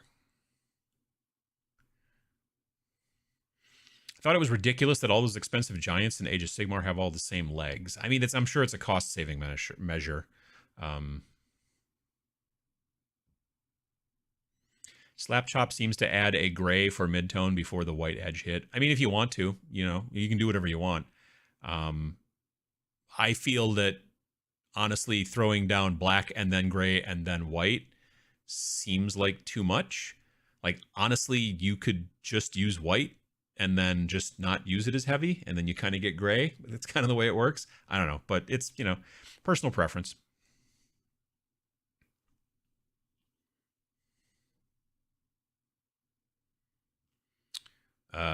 Oops, everything moved again. Dang it. The Osprey game that really caught my eye this year was that Castles in the Sky kind of aeronef. Looks kind of cool. I have not heard of that one at all. For easy to play skirmish games, can't beat Relic Blade. Relic Blade's got very cool stuff going on. I like how the Adeptus Titanicus manages the Titan systems. It feels easy to manage, doesn't take time out of the game, but it feels complex and interesting. I played a demo of it when it first came out, and it just didn't strike me. And I don't know why. I didn't mind, like, tracking all the stuff. You get that cardboard thing and a little, you know, whatever and all that kind of stuff. That was fine. I liked the way they did that in comparison to, say, something like Battletech, which has just got an 8.5 by 11 sheet that you have to do just a lot of work on to keep track of all of your mech stuff. It is simpler, I would say, than Battletech in that fashion, but it's still just, for some reason, it just didn't strike me as the game. It just didn't make me go, ooh, I want to do more of this. Also, I don't know that I would have a very good time painting those minis. You know, like, I could see painting eventually maybe an Imperial Knight. I've painted some bigger robots and stuff like that. They're kind of cool, but trying to get that same kind of quality in a much smaller robot, I don't understand how people do that. It seems like way too much work. So for me, I have no interest in painting any of those models. That's, I think, the biggest issue for me.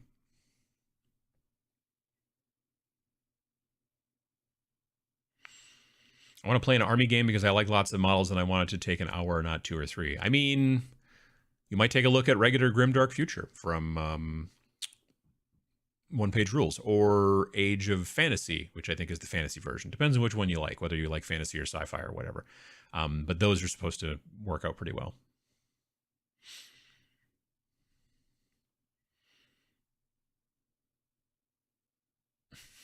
Losing is learning, but being table wiped in a 3-hour game is a go home and rethink your life moment. Yeah, I mean, to some degree.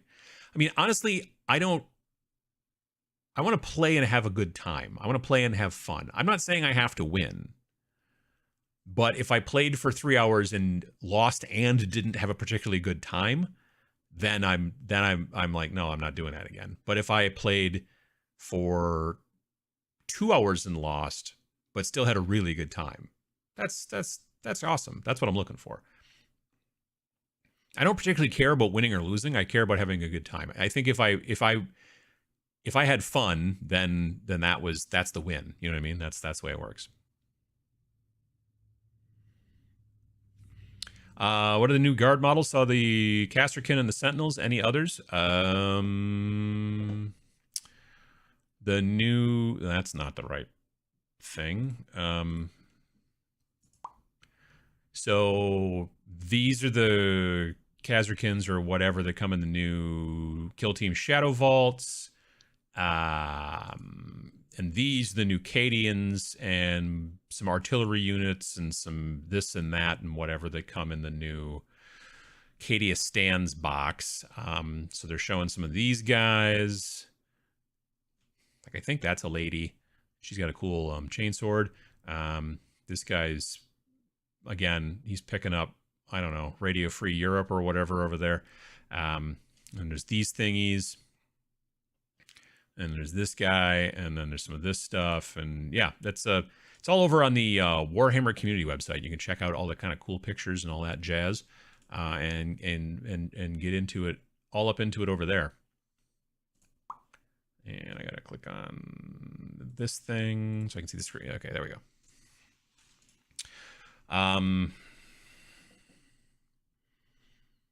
Complexity of rules is a huge factor for me too. Mostly rules light is my preference, but on occasion I need something really crunchy. Sure.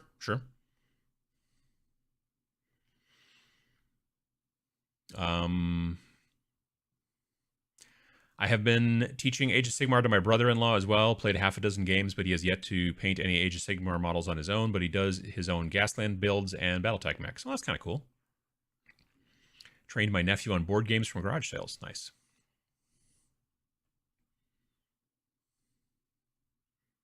Have you taken a look at the Modulorca skirmish game at all? I've never even heard of it. No.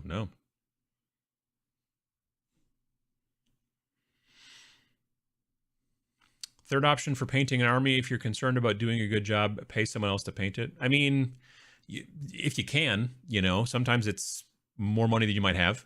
Sometimes also it's real hard to find. Here's the deal. Commission painters hate painting armies just as much as you do. You know what I mean? Like, in many situations, most commission painters are like, you want me to paint that cool monster for you? Awesome. You want me to paint that cool HQ unit? Yeah, totally, pay me to do that. If you want me to paint your 200 Tyranids, I don't want to. You know what I mean? Like, there's a lot of commission painters out there that are not interested in painting that many of the same model over and over and over again, just as much as you are. And so some of them will be like, okay, I'll do it, but it'll cost a bunch of money or whatever. And every once in a while you find someone who's like, yeah, I got no problem sitting and painting those guys, and, you know, whatever. And they charge a price that you're comfortable with or whatever. Commission painting is awesome, but many commission painters are not interested in painting 200 Termagants or whatever your weird, you know, list is. Just like you're not interested in doing it either. So that's also something to keep track of. The idea that you can just pay somebody. Well, if you're lucky, if you can find somebody, and if the price is within your reach and all that kind of stuff. It's not as easy as possible. Chairface Chippendales, Why the Moon Says Cha on it. That's true. Very good point.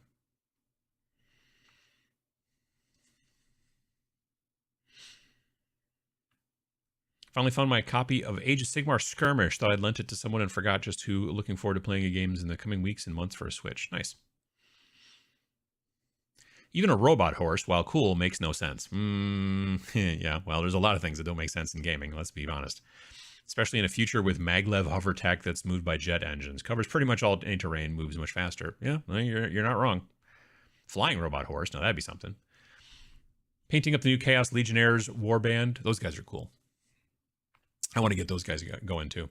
I've discovered painting just to the tabletop standard is a challenge for me. I keep wanting to highlight and pick out all the details. I mean, honestly, if you start by focusing on tabletop and then go, okay, but I'm going to go through and edge highlight this guy's armor, or I'm going to go through and do a little bit of this and do a little bit of that. You can always go beyond that. It's when people are like, every piece has to be a golden demon winner. That's when they never get anything done. So if you start and go, I'm looking for tabletop, and then you go, I'm going to spend the next couple of weeks getting it above tabletop. Nothing wrong with that. It's when you decide everything has to be awesome, and then your motivation dies when you're like, man, this guy's taken me 20 hours so far, and there's 9 or 10 more of them. Yeah, that's no fun. What's the selling point for Steel Rift over other mech games? Simpler rule set. I like the rule book is like, including the cover, front and back covers, like 36 pages. I there's something about the rule set that I like. Like, for one thing, you never roll to hit. You just hit. Like, you never are like, oh, I missed. Like, how does a giant vehicle the size of a barn with laser guided robot weapons miss another giant sized vehicle the size of a barn, also with giant robot? You know what I mean? Like, it's never a thing of like you roll to hit. You hit, and then your opponent rolls to see how much damage you did, or like how well their defense worked and stuff like that. Which there's something about that I just like. It just makes more sense to me. There are times when I'm like, rules don't need to make sense, and there are times for me when I'm like, this doesn't make any sense, and so it's stupid.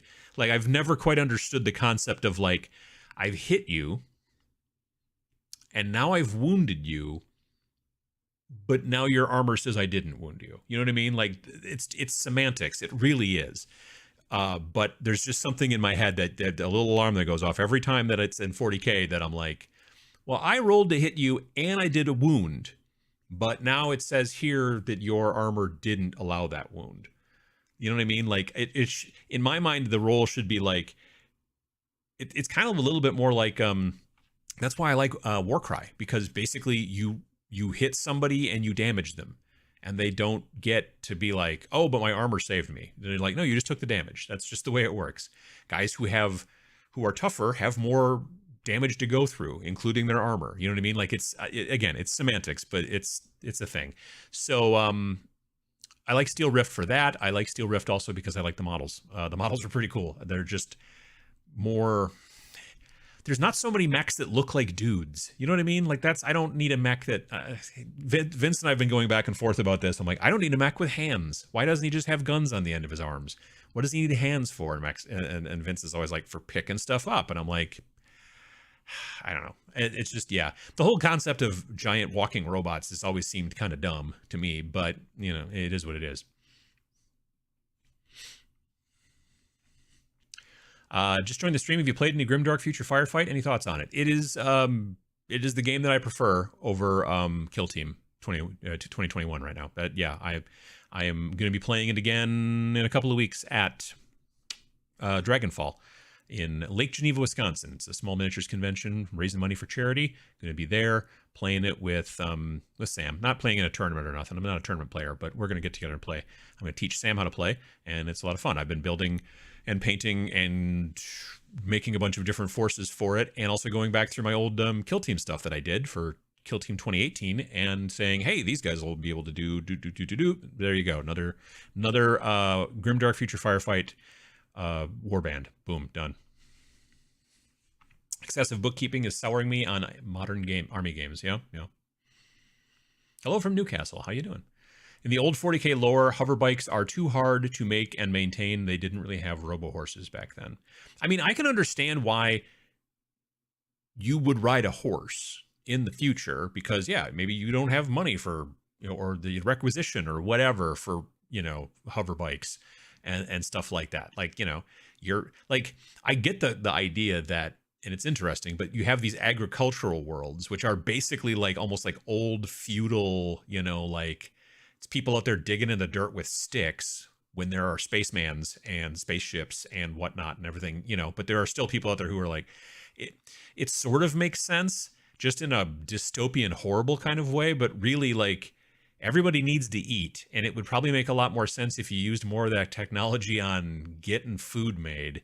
But I understand, beset on all sides by orcs and the evil Tau and all that other junk or whatever. I don't know. But like, if you're like, I need to get from point A to point B quickly, and riding a horse would be faster than walking, then yeah, it makes sense.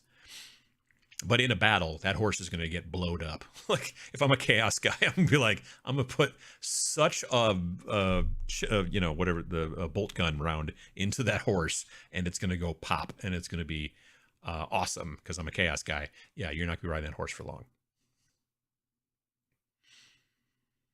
Praying for lizard mounts for the Catachan. That'd be sort of fun. Fun to paint, I think.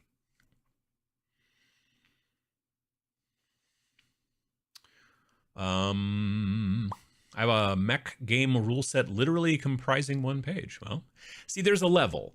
There's games that I'm like, this is too little, and there's games that are too much. So, but I mean, I would certainly give a one-page game a try for sure, generally. Well, if I was interested in the overall everything else about it. I don't know that it's one page is too short, but sometimes it can be too short. Excuse me. Wargames Atlantic is making space French on Raptors. I like everything about that sentence. Yeah. Is the terrain in the new Kill Team box exactly the same as the last one? I don't know if it's exactly the same. It looks a lot alike. There may be some sprues of extra stuff. Like when I went through and painted a bunch of the terrain for Into the Dark, I mainly used the walls and the doors and some of the little end pieces and stuff like that. But there's a lot of extra crap in that box, like weird little doohickeys and this and that and like scattered terrain. And there's a bunch of stuff in that box. So if I had to guess, I would say that it's probably that if they're going to change anything, it's going to be different scatter stuff and different like add on to the wall bits and things like that. But the main base of the imagery looks the same, like the same walls, everything looks pretty much the same. And they've said, we're going to be producing this stuff. And like I kind of said earlier in the show, maybe the next two sets after Shadow Vault maybe will look like a different ship, but they'll still fit together with the idea that Space Hulks are supposed to be made of different ships all slapped together, or whatever. So maybe they will, but again, maybe they won't, because it would be expensive to make those molds again, or whatever. So I could see that too.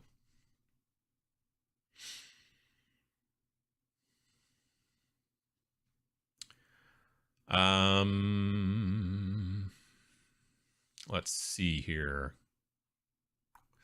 We created a one-page rule set for Battletech years ago to be able to play while drinking and partying. So there you go. Makes sense.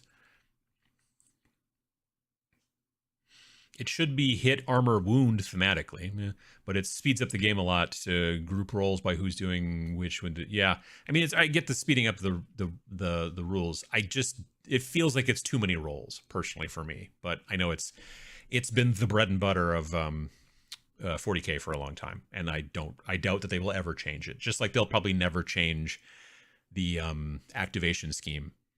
They should have changed it back in, I don't know, 6th, maybe 7th, but they're going to keep doing that same janky old activation scheme for a very long time, I think.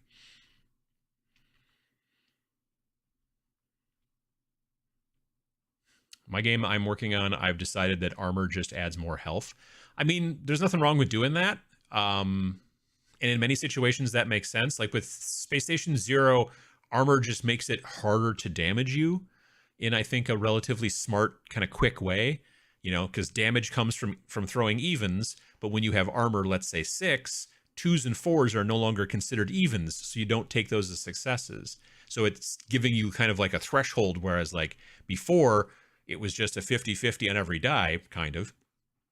Except now, 2 of those results, 2s and 4s, don't count because you have armor 6. If you had armor 4, then only 2s don't count. So that's kind of a smart way to do it.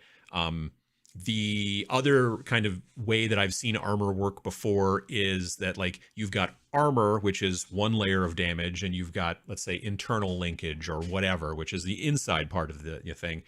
And the concept that a critical will bypass your armor and damage the internals, I think, is a smart play. It doesn't work so much necessarily for people, although it could, but you see it more in games like Battletech and Car Wars back in the day and stuff like that, where you were like, a crit doesn't necessarily do more damage. It just goes in and damages the internals. And if you take out the internals, you still may have relatively intact armor, but when the internals are dead, your vehicle stops moving or whatever, or explodes, or, whatever the deal is. So, that it all depends on the flavor of what you're trying to do, but you also have to kind of temper that with, I also don't want this game to take 5 hours. You know what I mean? So it's always kind of a bit of a play back and forth.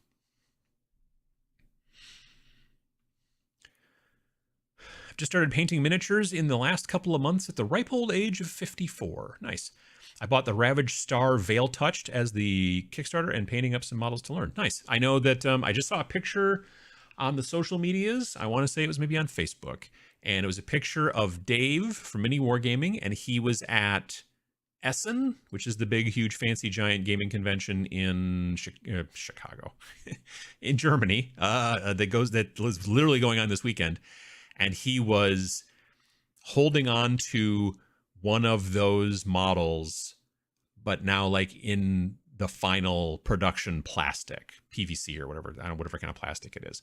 So everything they'd been showing off previously had been like 3D printed and whatnot. And he'd even sent me some 3D printed models as well from that line. But now they are actually like molds. At least some of the molds seem to be done because he was showing a finished PVC version. And so it sounds like it's getting a lot closer. So that's pretty cool. I think it depends on why a model doesn't take the wounds like Death Guard or 1,000 Suns. It's fully reasonable that something got through their armor and did nothing. See, that's the thing. They don't take that into consideration, I don't feel. Like with Death Guard, it's more of a, at the end, you know, because you go through, I hit you, I wounded you, you did your armor save, and then you were also disgustingly resilient. Like that's even more. And it makes sense and it's thematic. It's even more, you know what I mean? Like I played, if you go back and look at one of the few battle reports I've ever done on this channel, I played back in Kill Team 2018. I played my Death Guard versus my friend John's Sisters of Battle. And he never did a single wound to my forces, to my kill team the entire game, because every time he did on a 5 or a 6, I said, no, disgusting resilient. It didn't. And I rolled a 5 or 6 every single time. Like literally, I won that game completely undamaged. I mean, other than the fact that they were Nurgle, so they're already, you know, kind of damaged already. But you see what I'm saying? It was just sick. I don't even know what the heck happened. I was just rolling like crazy that entire fight. Yeah, he never did a single point of damage to me because of disgustingly resilient. You know, again, thematic. It makes some sense, but it does slow things down a bit. So.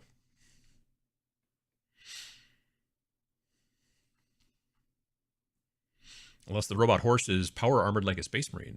Well, I mean, it could be something. See, that sounds expensive from, you know, like requisition.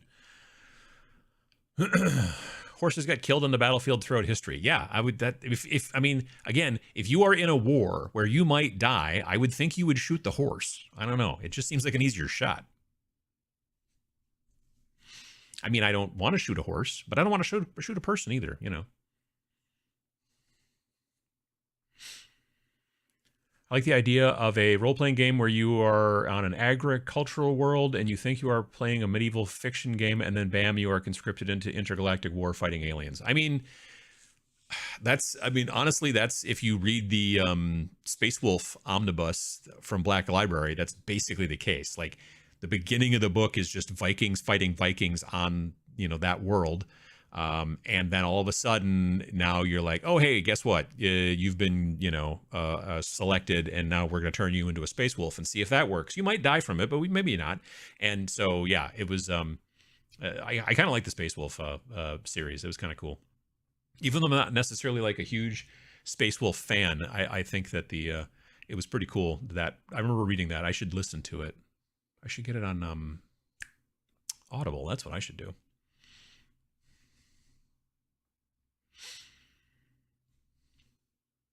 Need to get me a bunch of the old Cadians so I can keep expanding my Ventrilian nobles force without having drastically different aesthetics for my troops. Sure. From what I understand, there'll be definitely people on eBay, from what we were talking about earlier. The people on eBay are already dumping their old stuff, so you might be able to find it. I just backed a Kickstarter called Pocket Mech, which is a great little portable mech game with simple rules. Huh, sounds interesting. Not a fan of having my internals damaged. Nobody really is.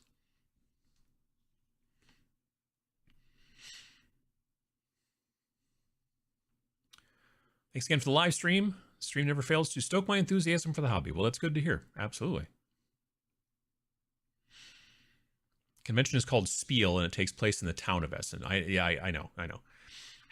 It's more of a trade fair than a convention. Yeah, I've never gone, but I've heard a bunch about it. I've got friends that go to it. My friend Lincoln from Board Game Geek, he's there now. I'm sure he and his wife Nikki, and Scott Aldi, they're there. Yeah, I don't know that I would enjoy going to it because it is more trade show than anything else. It's also massive. Like, I don't know, it used to be like pre-pandemic. I swear I heard like 110, 120,000 people, and it goes on for like a whole week, not just like Thursday, Friday, Saturday, Sunday, like Gen Con, let's say. But yeah, it's massive. Yeah. But I know it takes place in Essen, and it's called either Essen Spiel or Spiel Essen. I forget how they, yeah. But yeah, no, I've never gone. I've thought about it for like a half a minute and was like, again, like if it was a place that there was a lot of gaming going on as well, then I'd be a little bit more interested. I don't know. You never know though.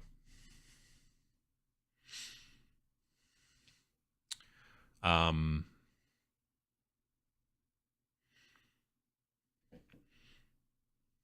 think the GW dice are OP or roll high. I guess I've never seen any GW dice that necessarily rolled differently than what I expected.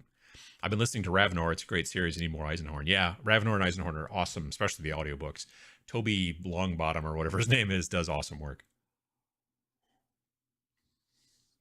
I don't think his name is Longbottom. I think that's a joke from one of those Minions movies. Longworth? Anyway, something like that. I've been painting up the minis for my friend's Jagged Alliance board game. Don't usually paint military stuff, but I'm having a lot of fun with those minis. Well, that's cool. Nice. Well, folks, it's 11 o'clock. It's actually 11:01 here in my neck of the woods. But I want to thank everybody for coming by today. I hope you had a good time. The next show is going to be technically during Dragonfall, because I'll be there in 2 weeks. So I'm trying to decide if I'm going to try to do the show from the hotel room on Sunday morning. Sam and I are sharing a room, so maybe Sam will be there. Maybe he'll be asleep. We don't know. I'm going to have to figure that out as I get closer to it to try to figure it out. Because I'll also be hanging out with moderator Matt and a bunch of other folks who are at that convention who help run it. I also have to be concerned myself about being hungover on Sunday morning, so we'll think about that as well. But yeah, I'll let you folks know what's going on. But anyway, yeah, I'm looking forward to seeing you folks again. And tomorrow night, I'll be painting on Twitch at whatever time I paint on Twitch, 7 p.m. Central Time. I'll be there tomorrow working on some old school Chaos Cultists. When I say old school, I mean, Dark Vengeance era, so from like 6th edition, but still. Be painting those guys and whatnot, and we'll see you folks soon. I hope you have a good rest of your day, and we'll see you again when we see you next. And thanks for watching.